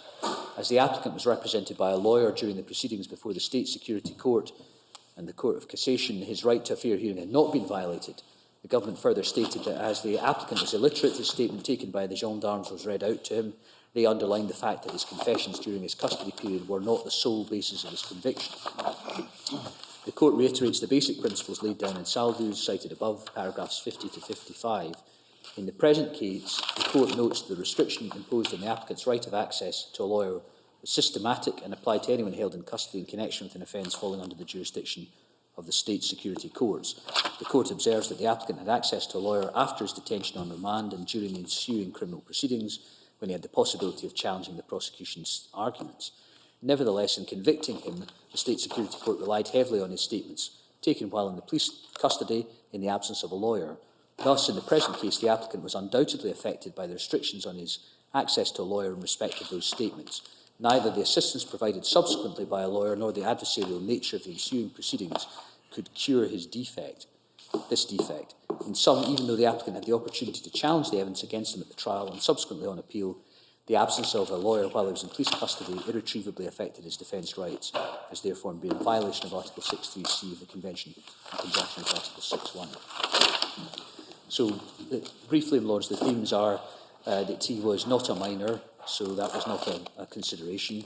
It was a systematic restriction of the kind that there had been in Saldus. The Lords will see that the government had argued developing themes well known to your Lordships from earlier decisions of the European Court. In the first place, that regard should be had to the entirety of the proceedings in the first instance, and secondly, as my Lords will see, that the evidence was not the sole basis for his conviction. Neither of those arguments in my submission found favour with the Court in concluding that there had been a violation of Article 6.1. So that's, my Lords, just to notice that those themes appear to have been developed by the government again and rejected. I see from paragraph 25, which matches paragraph 72, that they think the most, in Saldus, I should say, considers the most appropriate form of redress would be the retrial if the applicant so requests. Yes, I suppose because he's sitting in custody, is he? And that's a way of getting... There's some further discussion, Lord, about that, which I didn't read to my Lords in Saldus, when there is some discussion about the remedy, which is considered in rather more detail by the Grand Chamber. But it certainly, my Lord, includes a recognition that a retrial may be appropriate if the applicant should so request. But the reasons for that are discussed in rather more detail in Saldus, my Lord. What would happen in this case if we decided that the Lord Advocate acted ultra vires in admitting certain evidence? Does it follow automatically that any conviction must be quashed, or does it depend on how significant the evidence was? Supposing he acted ultra vires in producing some very minor piece of evidence, would the Scottish courts then decide whether the verdict could stand or not? In a general sense, my Lord, in an appeal against conviction, the High Court of Justice would look at the matter in its context. Lord, my primary submission is that because in this particular case the restriction was systematic, as in the Turkish cases, then what your Lordships only have to do as a cross-check on the conclusion that there's been a violation of Article 6.1 is look to see whether use was made of the statement. I think you're missing my point. There may be a violation, that's all the European Court is concerned with, but then at some point you have to ask what is the effect on the verdict. Just because the Lord Advocate has reduced maybe a very small, almost irrelevant piece of material, it wouldn't in an English court lead to the verdict being regarded as unfair. Now, I know you'd say, obviously, here the material is absolutely central, so it's almost bound to lead to the verdict being unfair, but wouldn't the Scots courts at some point, once we've decided the point of principle, have to consider that? Well, in a general sense, Lord, I would see the force of that, of course. It's a question, in my respectful submission, of what your Lordships ultimately take from the submissions and the interpretation of the decision in Saldus. Because, my Lord, in my submission, where the court is focusing upon a systematic restriction of the right of access, it appears that the court simply looks to see whether the evidence was used as one of the bases for conviction. If so, the court concludes as a violation of Article 6.1. If my Lords were to reach that view, so far as the present appellant is concerned, my submission would be in terms of the domestic law. If my Lords reached that conclusion, then the consequence would be that the appellant had suffered a miscarriage of justice in terms of the Criminal Procedure Scotland Act 1995, and that would lead to the quashing of the convictions. So you're saying that this court should quash a conviction and Well, it would be it not be remitted to the appeal court to take that step? It would be open to your lordships to do that, as I would understand the power the court has. In the past, when your lordships entertained appeals and devolution issues before the Judicial Committee of the Privy Council, the court had, on occasion, simply quashed the conviction. I think your lordships did that in both the cases of Holland and Sinclair, whereas previously my lords had remitted the matter to the High Court of Justiciary. So I would recognise that it would perhaps rather depend on what your lordships took was the appropriate procedure. I think conceivably either would be open to this court. My lords certainly have all the powers, as I understand it, that the High Court of Justiciary would enjoy and be capable of exercising in an appeal against conviction. But to answer my Lord's question, are you accepting that if the evidence relied upon, the evidence adduced, was peripheral, then there wouldn't be a breach of Article 6 at all? I don't accept that, Lord. I'm sorry. In trying to answer my Lord Mance's question and my Lord's question, I'm saying that if it's question one, my Lord, crudely put, is there a justification for the restriction? If, in my submission, there is no justification, then the approach that emerges from Saldus is simply to ask, was the evidence used as a basis for conviction? And if the answer to that is yes, then there's a violation. So that the court doesn't appear to, for example, my Lord, apply a sole or decisive test to decide whether ultimately Article 6.1 was breached. If it's a rather different kind of restriction, Lord, of the kind that I would say emerges from cases such as Murray, then the court looks at the case, a rather broader canvas and in the round, and looks at the nature of the evidence. But as I think my Lord Mance very helpfully pointed out, in this case, perhaps the issue on any view is substantially academic because of the nature of the admissions and the use to which it was put. I'm sorry, I completely lost. I mean, in Saldus and in this case, as I understand it, they decide, yes, there is a violation of Article 6, but the remedy for that, the appropriate form of redress, look at paragraph 72 of Saldus, would be the retrial of the applicant in accordance with the requirements of Article 6.1, should the applicant so request. Now, is your client applying for a retrial? Is that the nature of the redress he seeks? No, my Lord. In the first instance, he seeks the quashing of his convictions under the Criminal Procedure Scotland Act 1995, Lord, if I could just explain this briefly to my Lord. The position would be if in an ordinary appeal against conviction the appellant travels the distance of persuading the court to quash his conviction, then it would be a matter for the Lord Advocate to invite the court to consider whether she would wish to seek authority to bring a fresh prosecution. Yes, I mean, it would be in the hands of the prosecutor to decide what to do, and the appeal court could take that step if so advised. And I suppose one would say that is an application of Article 6.1 if it's in the hands of the appeal court to decide really how significant the evidence that was inadmissible was. There's a fairly steady pattern of cases that take that line, isn't there? Yes, there is, my Lord. And I'm certainly recognising, Lord, in the present case and in the case of Panovich, there's reference to the nature of the evidence. The European Court looks at that and how heavily it was relied upon in the present case, or whether it was significant evidence in Panovich. I'm simply respectfully submitting to my Lords that those adjectives do not, in my submission, require necessarily to be applied from the decision in Saldus itself. But no doubt, my Lord, the further one gets from the centre of the case with the evidence, the less likelihood there is of the conclusion being that there's a violation. And I'm submitting in any event, my Lord, in the alternative, if I were wrong about that, really to pick up my Lord Mance's point and say that the evidence in this case was sufficiently significant to instruct that conclusion. Well, is there more to get out of Hamilton, or do we go to another case? No, my Lord, I intend to move on if I could. My Lord, just again, I hope relatively briefly to another Turkish case, my Lord's Fatima Tunk, if that's how one pronounces it, volume 5 and tab 98.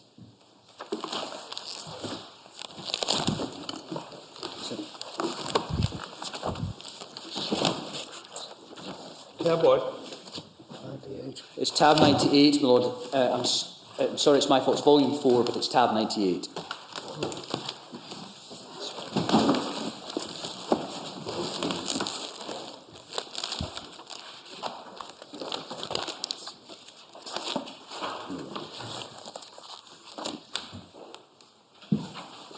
going to tell us something different, is it?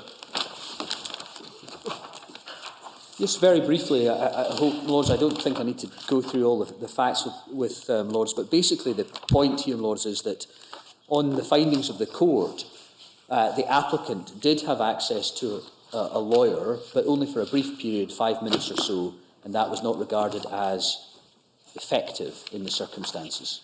Shortly speaking, Lords, that was the point I really wish to take from that, and that emerges most clearly, I think, from the factual position summarised at paragraph 14 on page 3 of the report.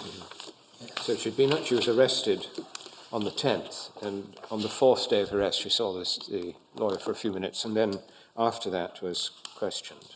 Yes.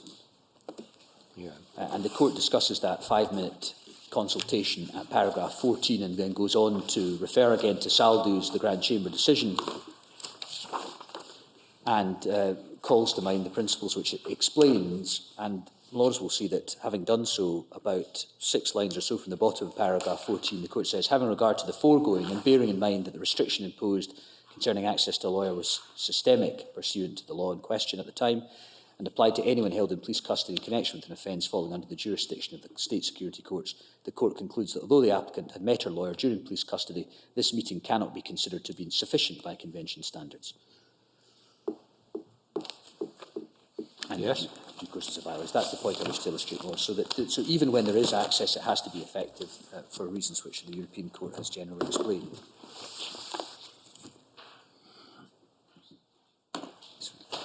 Lords, the next case I wanted to mention, if I could, again, I hope relatively briefly to Lords, is Plonka against Poland, which is volume 6 at tab 139.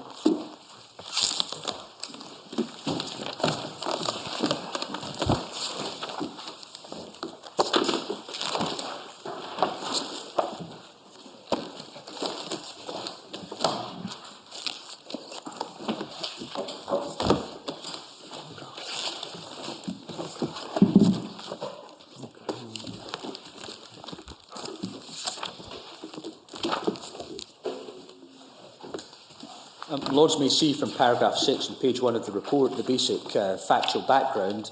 On the 8th of April, the applicant was arrested on suspicion of homicide. She was first interviewed by a police officer. As I understand it, that was on that date. On the following day, on the 9th, she was charged with murder. On the 9th and 10th of April, she was questioned by the district prosecutor. During the questioning, she stated she'd been having alcohol problems for the last 20 years. She and E.L., the victim, a former work colleague, used to drink together. On the 7th of April, they drank more than half a litre of vodka and some wine. She also stated she did not remember much of what had happened. She further confessed to killing E.L. Nevertheless, she stressed that she had not meant to kill the victim, but he'd made her very angry and she'd stabbed him with scissors. During the arrest and subsequent questioning by the police and the prosecution authorities, the applicant was not assisted by a lawyer. On the 9th of April, the applicant signed the relevant form acknowledging she'd been informed of her rights, including the right to be assisted by a lawyer and the right to refuse to testify. And then various other steps were gone into by the prosecutor, including obtaining a psychiatric report. The Lords will see at paragraph 12, picking up the narrative, that throughout the trial, the applicant maintained that she suffered from alcoholism. She retracted her confession made during police custody, alleging she'd been questioned under duress and forced by the police officers to make self-incriminating statements. The regional court, having regard to the fact the applicant was represented by a lawyer of her own choice, decided to withdraw the services of the legal aid lawyer that had previously been appointed. Lords will see that the trial ended in February 2000. She was convicted as charged and sentenced. The court considered that the applicant's testimony during the trial had not been credible and had been merely her line of defence. The conviction was based on the applicant's statements made during the initial phase of the investigation and on evidence given by several witnesses. And there was then an appeal, which is referred to at paragraph 15, and the circumstances of that are set out at paragraphs 16, 17 and finally 18, Lords, that the Supreme Court dismissed the appeal, and that decision, it's recorded, did not contain any reasons. The court refers to the relevant Polish law, which is there set out, paragraphs 19 to 20, which I perhaps needn't read to my Lords. On the merits of the consideration by the European Court, my Lords will see, as regards the party submission, page 4, paragraph 27, the applicant stated that it was true that she'd been informed of her right to be assisted by a lawyer. However, she was not offered any help in appointing one, nor was she asked whether she could afford the cost of legal counsel. The government submitted that the applicant had been informed of her rights and could have requested to be assisted by a lawyer. They stressed that according to Polish law, the trial court could decide a case only on the basis of facts and circumstances that were established during the trial. The court then went on, Lords, to consider the merits of the arguments, referring first to the general principles, which are now familiar to your Lordships, including a reference to the case of Murray against the United Kingdom at paragraph 32. And my Lords will then see that at paragraph 33, the court said, the court further reiterates that although not absolute, the right of everyone charged with a criminal offence to be effectively defended by a lawyer, assigned officially if need be, is one of the fundamental features of a fair trial. Well, these two paragraphs rather favour the Lord Advocate's position, don't they? Well, in my submission, no, they don't, Lord, with respect. They're just an assessment of the principles that have gone before, but to be read in my submission in light of what the Grand Chamber said. Lords, as I understand the Grand Chamber decision, as I've sought to submit, the court has, in the Grand Chamber decision in Saldus, simply repeated the principles that have gone before and not suggested it's departing from them. In my respectful submission, what it was doing, however, was developing them. And I think well, at least we have statements that are plainly in the present tense in this case and not the past. Well, I see that, Lord. But if I could simply say, Lord, that in setting out the general principles in this part of the judgment in this case, at paragraph 35, the court, of course, then mentions Saldus. And it's to this effect, the Grand Chamber has recently stressed that in order for the right to be fair trial to remain practical, sufficiently practical and effective, Article 6.1 requires that, as a rule, access to a lawyer should be provided as from the first interrogation of a suspect by the police, unless it is demonstrated in the light of the particular circumstances of each case that there are compelling reasons to restrict this right. Even where compelling reasons may exceptionally justify denial of access to a lawyer, such restriction, whatever its justification, must not unduly prejudice the rights of the accused under Article 6. The rights of the defence will, in principle, be irretrievably prejudiced when incriminating statements made during police interrogation without access to a lawyer are used for a conviction. In other words, your submission is that there isn't any open-ended examination of the impact on the fairness of the trial. Once you have the two prerequisites established, one, that there has been self-incrimination statements made when a lawyer has not been present, and secondly, that those have been used. That's conclusive of the question of fairness. It is, Lord, in my submission, and that's what emerges from these cases. Most obliged. It's quite interesting to look at the at English law for what might be exceptions to the rule, because they are actually in the codes of conduct attached, made under pace. And they are, for example, consequent delay might lead to interference with or harm to evidence connected with the offence, or to interference with or physical harm to other people, or serious loss of or damage to property, or cause the arrival of a solicitor who'd been contacted would cause unreasonable delay to the process of investigation. They're all specified, and there are reasons why you might interview someone without his having legal advice. Absolutely. Yeah. And I'd recognise, Lord, that there obviously are practical considerations which would entitle the state with justification to restrict the right of access. Yes. But, my Lords, that's why in my submission there's nothing particularly radical or inflexible about the Grand Chamber decision in Saldus, but just a recognition, Lords, of the principles that have gone before, that the right of access may be capable of restriction with good cause, or such other formulation as may be appropriate. But what's the significance of paragraph 34? That looks as though it's raising the kind of problem that might arise in England but not in Scotland. Is that right, that in Scotland you can't comment on a failure to say anything or answer a question, but in England consequences may be drawn? And is that so in Poland? I wasn't able to pick up. I don't think it's... It doesn't seem to feature in the case. No, it doesn't, Lord. And this is certainly a statement unattributed in this paragraph of principle which the European Court has articulated on numerous previous occasions, Lord, including in the Murray case and other comparable ones. So one might, my Lord, naturally take the meaning that my Lord and the Chair has identified. But, my Lord, read in the context of the Grand Chamber decision in Saldus, my Lord, it may not be the only reading of that, because, of course, even in Scotland, Lord, the court would attach consequences to the attitude of an accused at the initial stages of police interrogation, at least to the extent of looking to see whether, if an accused person had given up their right to silence, then that which they said would generally be regarded as admissible. So,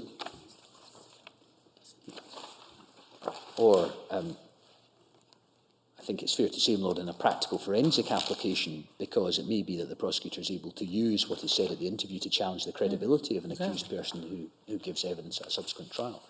Well, so it can't be said, in my respectful submission, that that would not necessarily fall within that general statement of principle, which is repeated at paragraph 34. Mr. I'm also lost in these cases. I mean, here's a woman, she gets 11 years imprisonment, she challenges all this in Strasbourg, and the court says, right, she can have €2,000. She claimed 200,000. They give her 2,000. They dismiss the remainder of her claim for just satisfaction. I mean, what happens to her sentence? I know that, of course, it's not for Strasbourg. I mean, she serves her sentence, does she?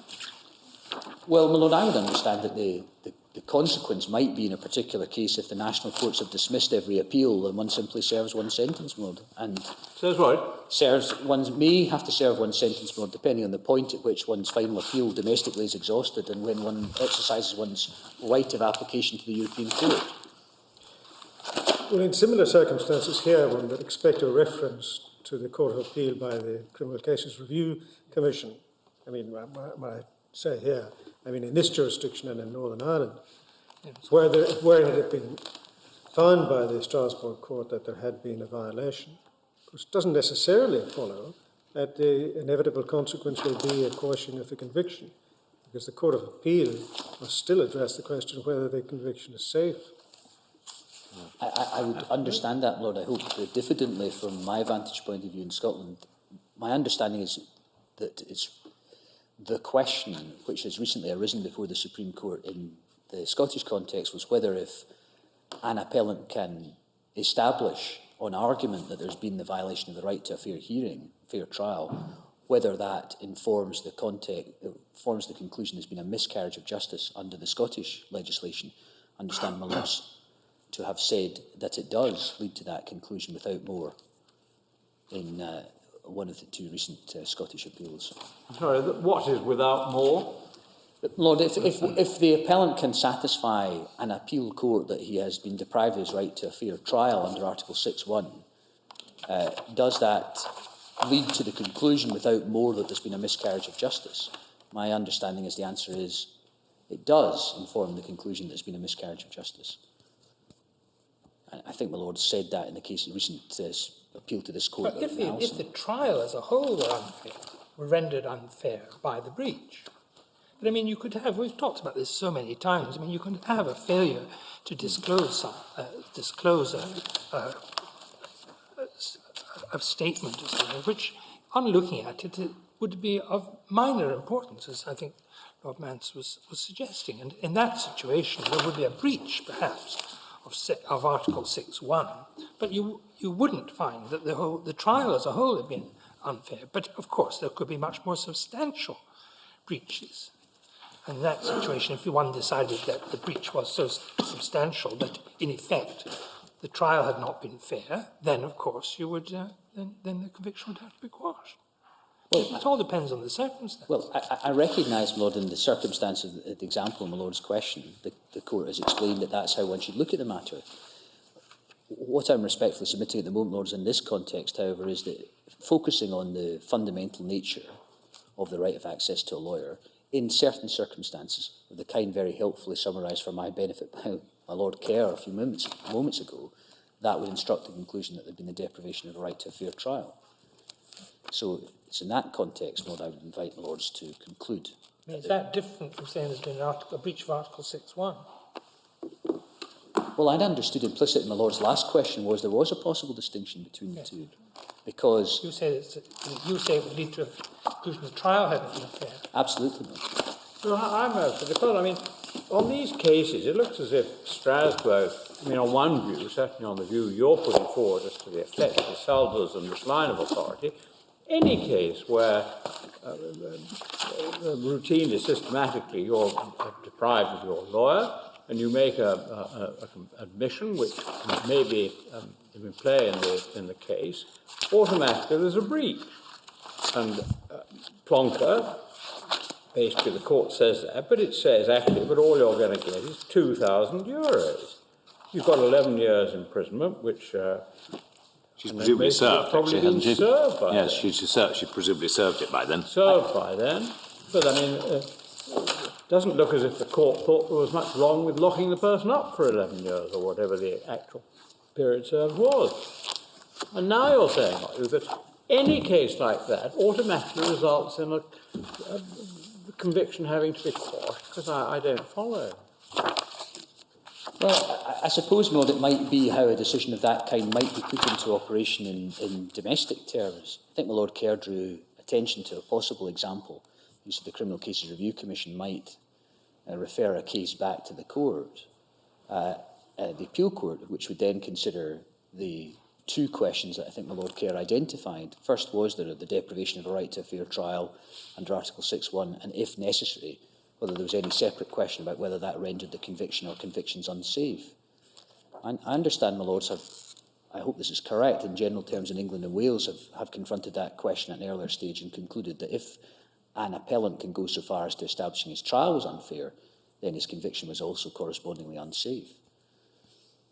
But are you going that far? I mean, is Saldus going that far? If you look at Article 6.3, which sets out minimum rights, it would be ludicrous if breach of every one of them automatically, it's tab 226. Yes. It would be ludicrous if any breach of any one of them automatically led to a conviction being quashed. I mean, failure to inform someone promptly in language he understands and in detail of the nature and cause of the accusation against him, that could be very serious sometimes. Where are we finding the 226 in bundle 8? Having the free assistance of interpreter if he can't understand or speak the language used in court. Well, you know, there might be an interpreter missing for half an hour when the evidence was subsequently explained to him, perhaps, or whatever, or was immaterial. You can think of lots of examples where I would have supposed that Strasbourg would say there had been a breach, but which would merited some redress, but not didn't make the verdict unsafe. Is that's the Scots test? Is it as here on appeal? It would be whether there was technically, Lord, whether there'd been a miscarriage of justice. Yes, right. But in this context, Lord, I would submit no material distinction so far as at least if one can, for an appellant, one can reach the point of persuading an appellate court that the trial overall has been unfair. I think the phrase is used, would the jury have been likely to reach a different verdict? That's right. If the evidence had not been before it. That's particularly in the case of a jury trial we're not dealing with here, but if there was a jury trial, that would be the test. Understand that in the cases of Alison and McInnes, particularly McInnes, my Lords, looked at the question of how one tested the consequences of a breach of the duty of disclosure. There are certain rights which are so fundamental. Supposing that he was deprived of having a lawyer at his trial, or that the prosecutor was acted outrageously unfairly, then the court could conclude that there was such a fundamental breach of his right to a fair trial that he simply hadn't had a fair trial at all, in which case it wouldn't matter whether all the evidence in the world would have pointed to his guilt. In that situation, you would quash the conviction and send it off, and there would have to be a retrial, whatever there would be. But that's one end of the spectrum. There are others, and at the other end of the spectrum, there's one where there is, of course, a breach, but you can say, well, it doesn't go to the very heart of the trial. And the effect you would weigh on by looking at the whole circumstance. I recognise, my Lord, that that's certainly, first of all, that's an approach which the Strasbourg Court has often taken in the past, Lord.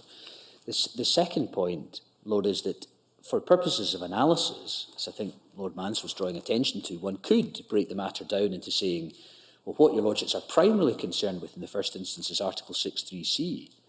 But my Lords will see that, as the Grand Chamber did, it thought it right to look at that in conjunction with the right under Article 6.1. It might be possible to divide those for the purposes of making a submission to my lords that in the first instance one is concerned with Article 6.3c and it's a minimum right, whether it's violated. And then the question my lords are putting to me is how does one test the significance of that violation if it's occurred? And I'm asking my lords to look at it in a particular way under reference to the Grand Chamber decision, which appears to focus on whether the impugned evidence was used. But 6.3c would only have, isn't it a breach by the police, wouldn't it be?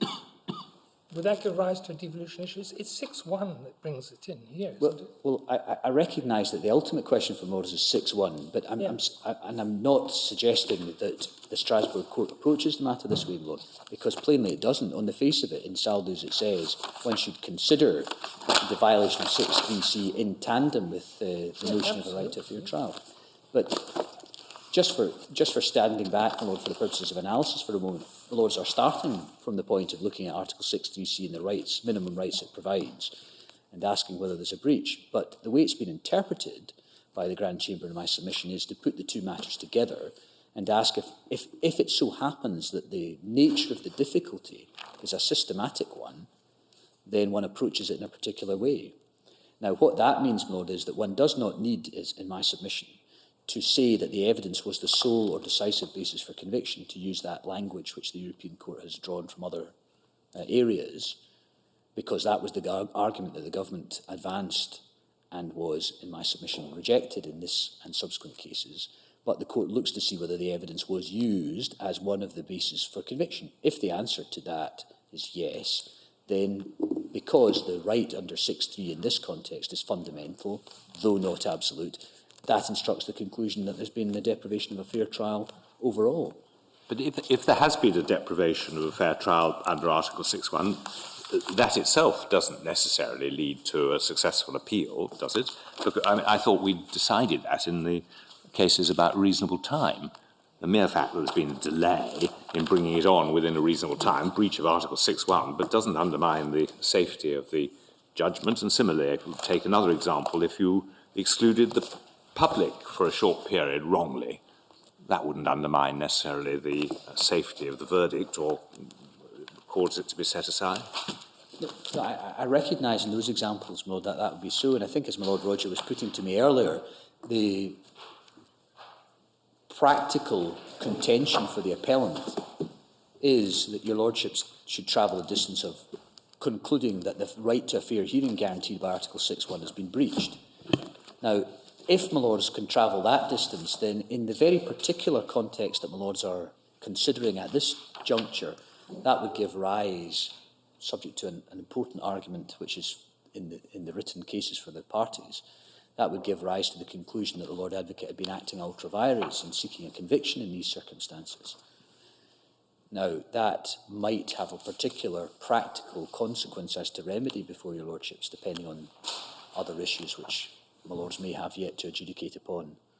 But well, where the trial has taken place, sometimes the remedy is a reduction in sentence, isn't it? In that in delay cases. Well, in delay cases, that's what it is. I mean, my lords have now, I think I should more properly say, the Judicial Committee of the Privy Council have explained, my lords, that that if there's a breach of the reasonable time guarantee, then that may be marked by reducing the sentence, having that matter having been fully debated before your lordships in a number of earlier cases. Well, is there anything more from Plonker then that we should... Well, I don't want to read it, my lord, with respect, but just to say that it was noted that she had a history of alcoholism, and that was seen by the court as an aspect of vulnerability. Right. But, my lord, I should say, perhaps in deference to points that the Crown have made in the written case, it's not at all clear from the report of my submission that her ability to comprehend the interview process was affected by the fact that she had a history of alcoholism. It's noted. I don't think it's said expressly that the two matters are connected in just that way. Well, it said, understandably, in 38 at the end, that she was in a vulnerable position at the time of the interview. Yes, it is, my lord. But whether, my lord, that vulnerability derives from the fact that she was an alcoholic, Lord, or whether it is because, as I think the Lord Advocate would wish to contend in her printed case, one should infer from that she was significantly under the influence of alcohol at the time she was first interviewed by the police. I'm simply respectfully saying to the lords it's not at all clear from the judgment. In my submission, it would be better to read it as a general category of vulnerability of the kind that the court was concerned with in Panovitz.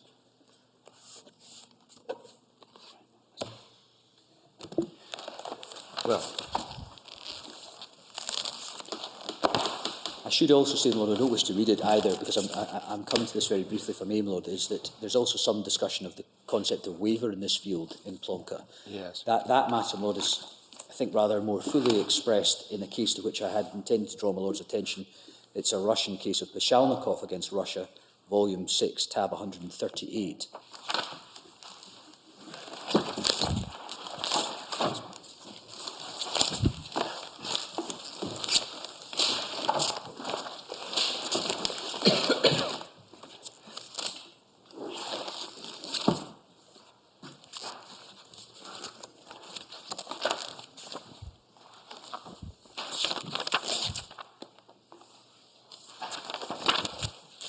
Lords, this is a relatively lengthy judgment. Perhaps, Lords, it wouldn't be useful to take up time reading out the facts too closely, Lords. The court's assessment on the question of restriction of access to a lawyer is found from paragraph 65 and following at page 18 of this report.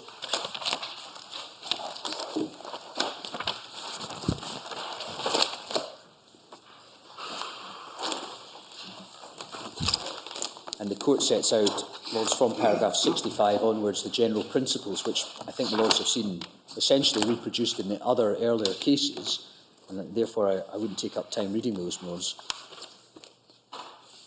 But for present purposes, Lords, at paragraph 69, the court does return to the theme of the importance of the investigation stage for the preparation of criminal proceedings, as evidence obtained during this stage determines the framework in which the offence charged will be considered at trial, referring back to the case of Cannes in Austria, and talking about the vulnerable position an accused person may find himself in, and so on and so forth. So that those themes, my Lords, which my Lords have seen from Saldus are again picked out at paragraph 69. That's just Saldus again, isn't it? Yes. Yes, it is, my Lord. And so it is also in paragraph 70, my Lord. And what happened in this case? The remedy? The question, well, there are a number of facets to the matter, but the court concluded, and perhaps I could come to this, my Lord, but at paragraph 91, on the conclusion, or the background having been set out, the court finds that the lack of legal assistance to the applicant at the initial stages of police questioning irretrievably affected his defence rights, which again is a reflection of the language in Saldus, and undermined the appearance of a fair trial and the principle of equality of arms. So there seem to be those two additional observations, Lords, in the context of paragraph 91. First, undermining the appearance of a fair trial, and secondly, the principle of equality of arms. I should perhaps also say, Lords, that there is discussion of the concept of waiver in this context, in this judgment. Lords, if I could draw my Lord's attention really to paragraph 76, where it contains the brief factual background in relation to the question of waiver. There were a number of interviews, my Lords, but the ones that were focused on were particularly those of the 15th and 16th of December 1998. And So where are you reading? paragraph 76, my Lord, page 22 of this print. And this, my Lords, is, my Lord may find at the last half a dozen lines of paragraph 76. And this is the government argument, and particularly emphasised that, at least prior to his questioning the 15th of December 1998, the applicant had been apprised of his constitutional right not to make self-incriminating statements. The government implied that the applicant's decision to confess his guilt to the investigator during the interrogations on 15th and 16th December constituted an implicit waiver of his right to counsel. In this respect, the court reiterates that neither the letter nor the spirit of Article 6 of the Convention prevents a person from waiving of his own free will, either expressly or tacitly, the entitlement to the guarantees of a fair trial. However, if it's to be effective for Convention purposes, a waiver of the right must be established in an unequivocal manner and attended by minimum safeguards commensurate to its importance. A waiver of the right, once invoked, must not only be voluntary, but must also constitute a knowing and intelligent relinquishment of a right, before an accused can be said to have implicitly, through his conduct, waived an important right under Article 6, it must be shown he could reasonably have foreseen what the consequences of his conduct would be. The Court considers that the right to counsel being a fundamental right amongst those which constitute the notion of fair trial and ensuring the effectiveness of the rest of the foreseen guarantees of Article 6 is a prime example of those rights which require the special protection of the knowing and intelligent waiver standard. It's not to be ruled out that after initially being advised of his rights, an accused may himself validly waive his rights and respond to interrogation. However, the Court strongly indicates that additional safeguards are necessary when the accused asks for counsel, because if an accused has no lawyer, he has less chance of being informed of his rights, and as a consequence, there is less chance that they will be respected. My Lords, the Court then considered the application of those principles to the facts at paragraph 79. Lords, may I draw attention, without reading it to my Lords, but one matter which comes about 6 or 7 lines into paragraph 79 about the status of the caution. My Lords will see, after reference to Saldus, the Court continued, a caution given by the investigating authorities informing an accused of the right to silence is a minimum recognition of the right, and as administered, it barely meets the minimum aim of acquainting the accused with the rights which the law confirms upon him. For similar finding Panovitz, cited at paragraph 74. And the other significant matter, my Lords, if I may draw my Lord's attention to this, is on the following page, paragraph 81. This is page 24. Lords, this is under the subheading, the effect of the restriction on the overall fairness of the criminal proceedings. And the Court then said, having found that the restriction on the applicant's right to counsel had no justification, the Court, in principle, does not need to consider further what effect that restriction had on the overall fairness of the criminal proceedings against the applicant, as the very concept of fairness enshrined in Article 6 requires that the accused have the benefit of assistance of a lawyer already at the initial stages of police interrogation, unless the restriction on the right to counsel is exceptionally imposed for good cause. So, Lords, in my respectful submission, this is a very clearly stated position dealing with the point, particularly as I understand it, that Lord Roger and Lord Mance were raising earlier, under the consideration of the effect of the restriction on the overall fairness of the proceedings. Yes. We find the words in principle in the second line, which rather remind us of paragraph 55, is it, of Saldus, and the words as a rule, yes, and in principle.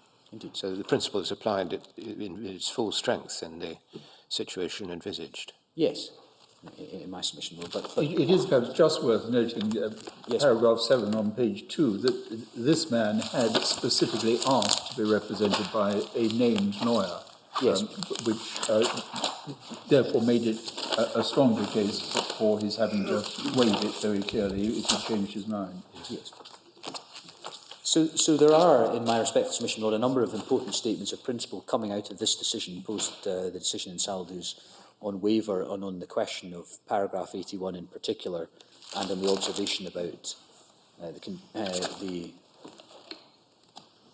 potential lack of effectiveness of a caution in this context. Paragraph 99 deals with the remedy. Yes, I'm obliged, ma'am. And as my Lord points out in the question of remedy at paragraph 99, the Court said, inasmuch as the applicant's claim relates to the finding of that violation, the Court reiterates that when an applicant has been convicted despite a potential infringement of his rights as guaranteed by Article 6 of the Convention, he should, as far as possible, be put in the position he would have been had the requirements of that provision not been disregarded, and the most appropriate form of redress would, in principle, be trial de novo or the reopening of the proceedings. The Court notes that in this connection, so it's the Russian Code, and that's was a reflection to some extent of what I understand the Court said in Saldus in the Grand Chamber decision. It's a slightly odd proposition from the point of our procedure. It may be that these countries don't have the kind of procedure that we have.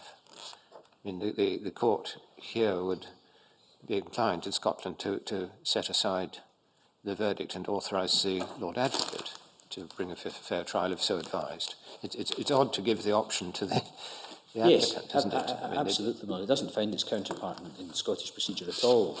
But though I didn't read that to my Lords, I regret, in Saldus there is discussion, Lord, about the principle of restitution in terms of the appropriate redress.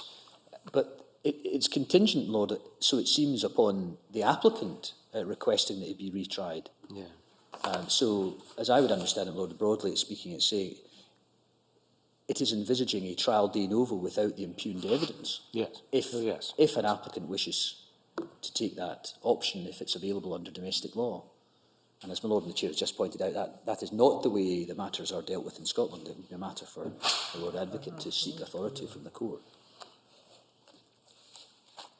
But at least, my Lord, it's some indication that it goes beyond merely monetary compensation of the point I think my Lord Brown was drawing attention to earlier.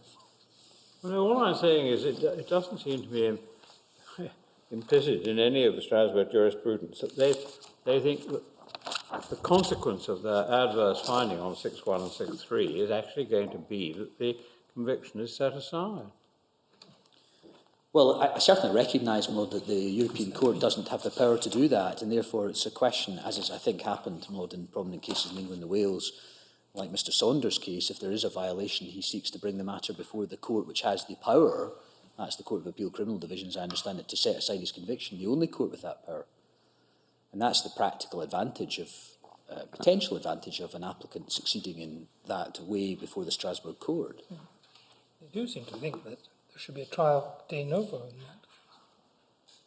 that, which I presume means that you would have to quash the first conviction. Well, it does, my Lord. In my respect, submission, this case is a helpful illustration, both as remedy in applying those observations in Saldus, and also in relation to the point my Lord was putting to me earlier about whether the court is looking at the overall fairness of the proceedings being compromised. I should also say, my Lord, for what it's worth, and I think it's fair to say this doesn't appear directly from Saldus at paragraph 91, the court also calls attention to the undermining of the appearance of a fair trial. And for reasons... Paragraph 91, my Lord. Of the Russian case? Of the Russian case, my Lord. Krishalnikov. Yeah. Page 27, just to remind my Lords, because that may be a point of importance. Yeah. Because the court is suggesting that the undermining of the appearance of a fair trial is an issue in this case. And as I would understand the decisions of the House of Lords and the Judicial Committee of the Privy Council in the context of Article 6, if it's possible to establish that an appellant has been denied the appearance of a fair trial, that will lead to the same remedy as if he's denied the substance of a fair trial. And, Lord, in my respect, submission, that's just a reflection, if I may say so, of the importance that the European Court attaches to the deprivation of this fundamental right. Well, would that be a convenient point at which to break? According to our timetable, you have another hour and a half, I think.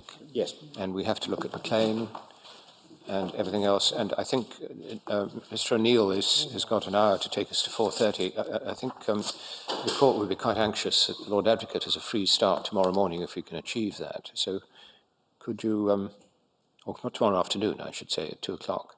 Yes, of course. Could you, between you, be sure that we achieve that? Yes, of course. Well, we'll see you at 2 o'clock.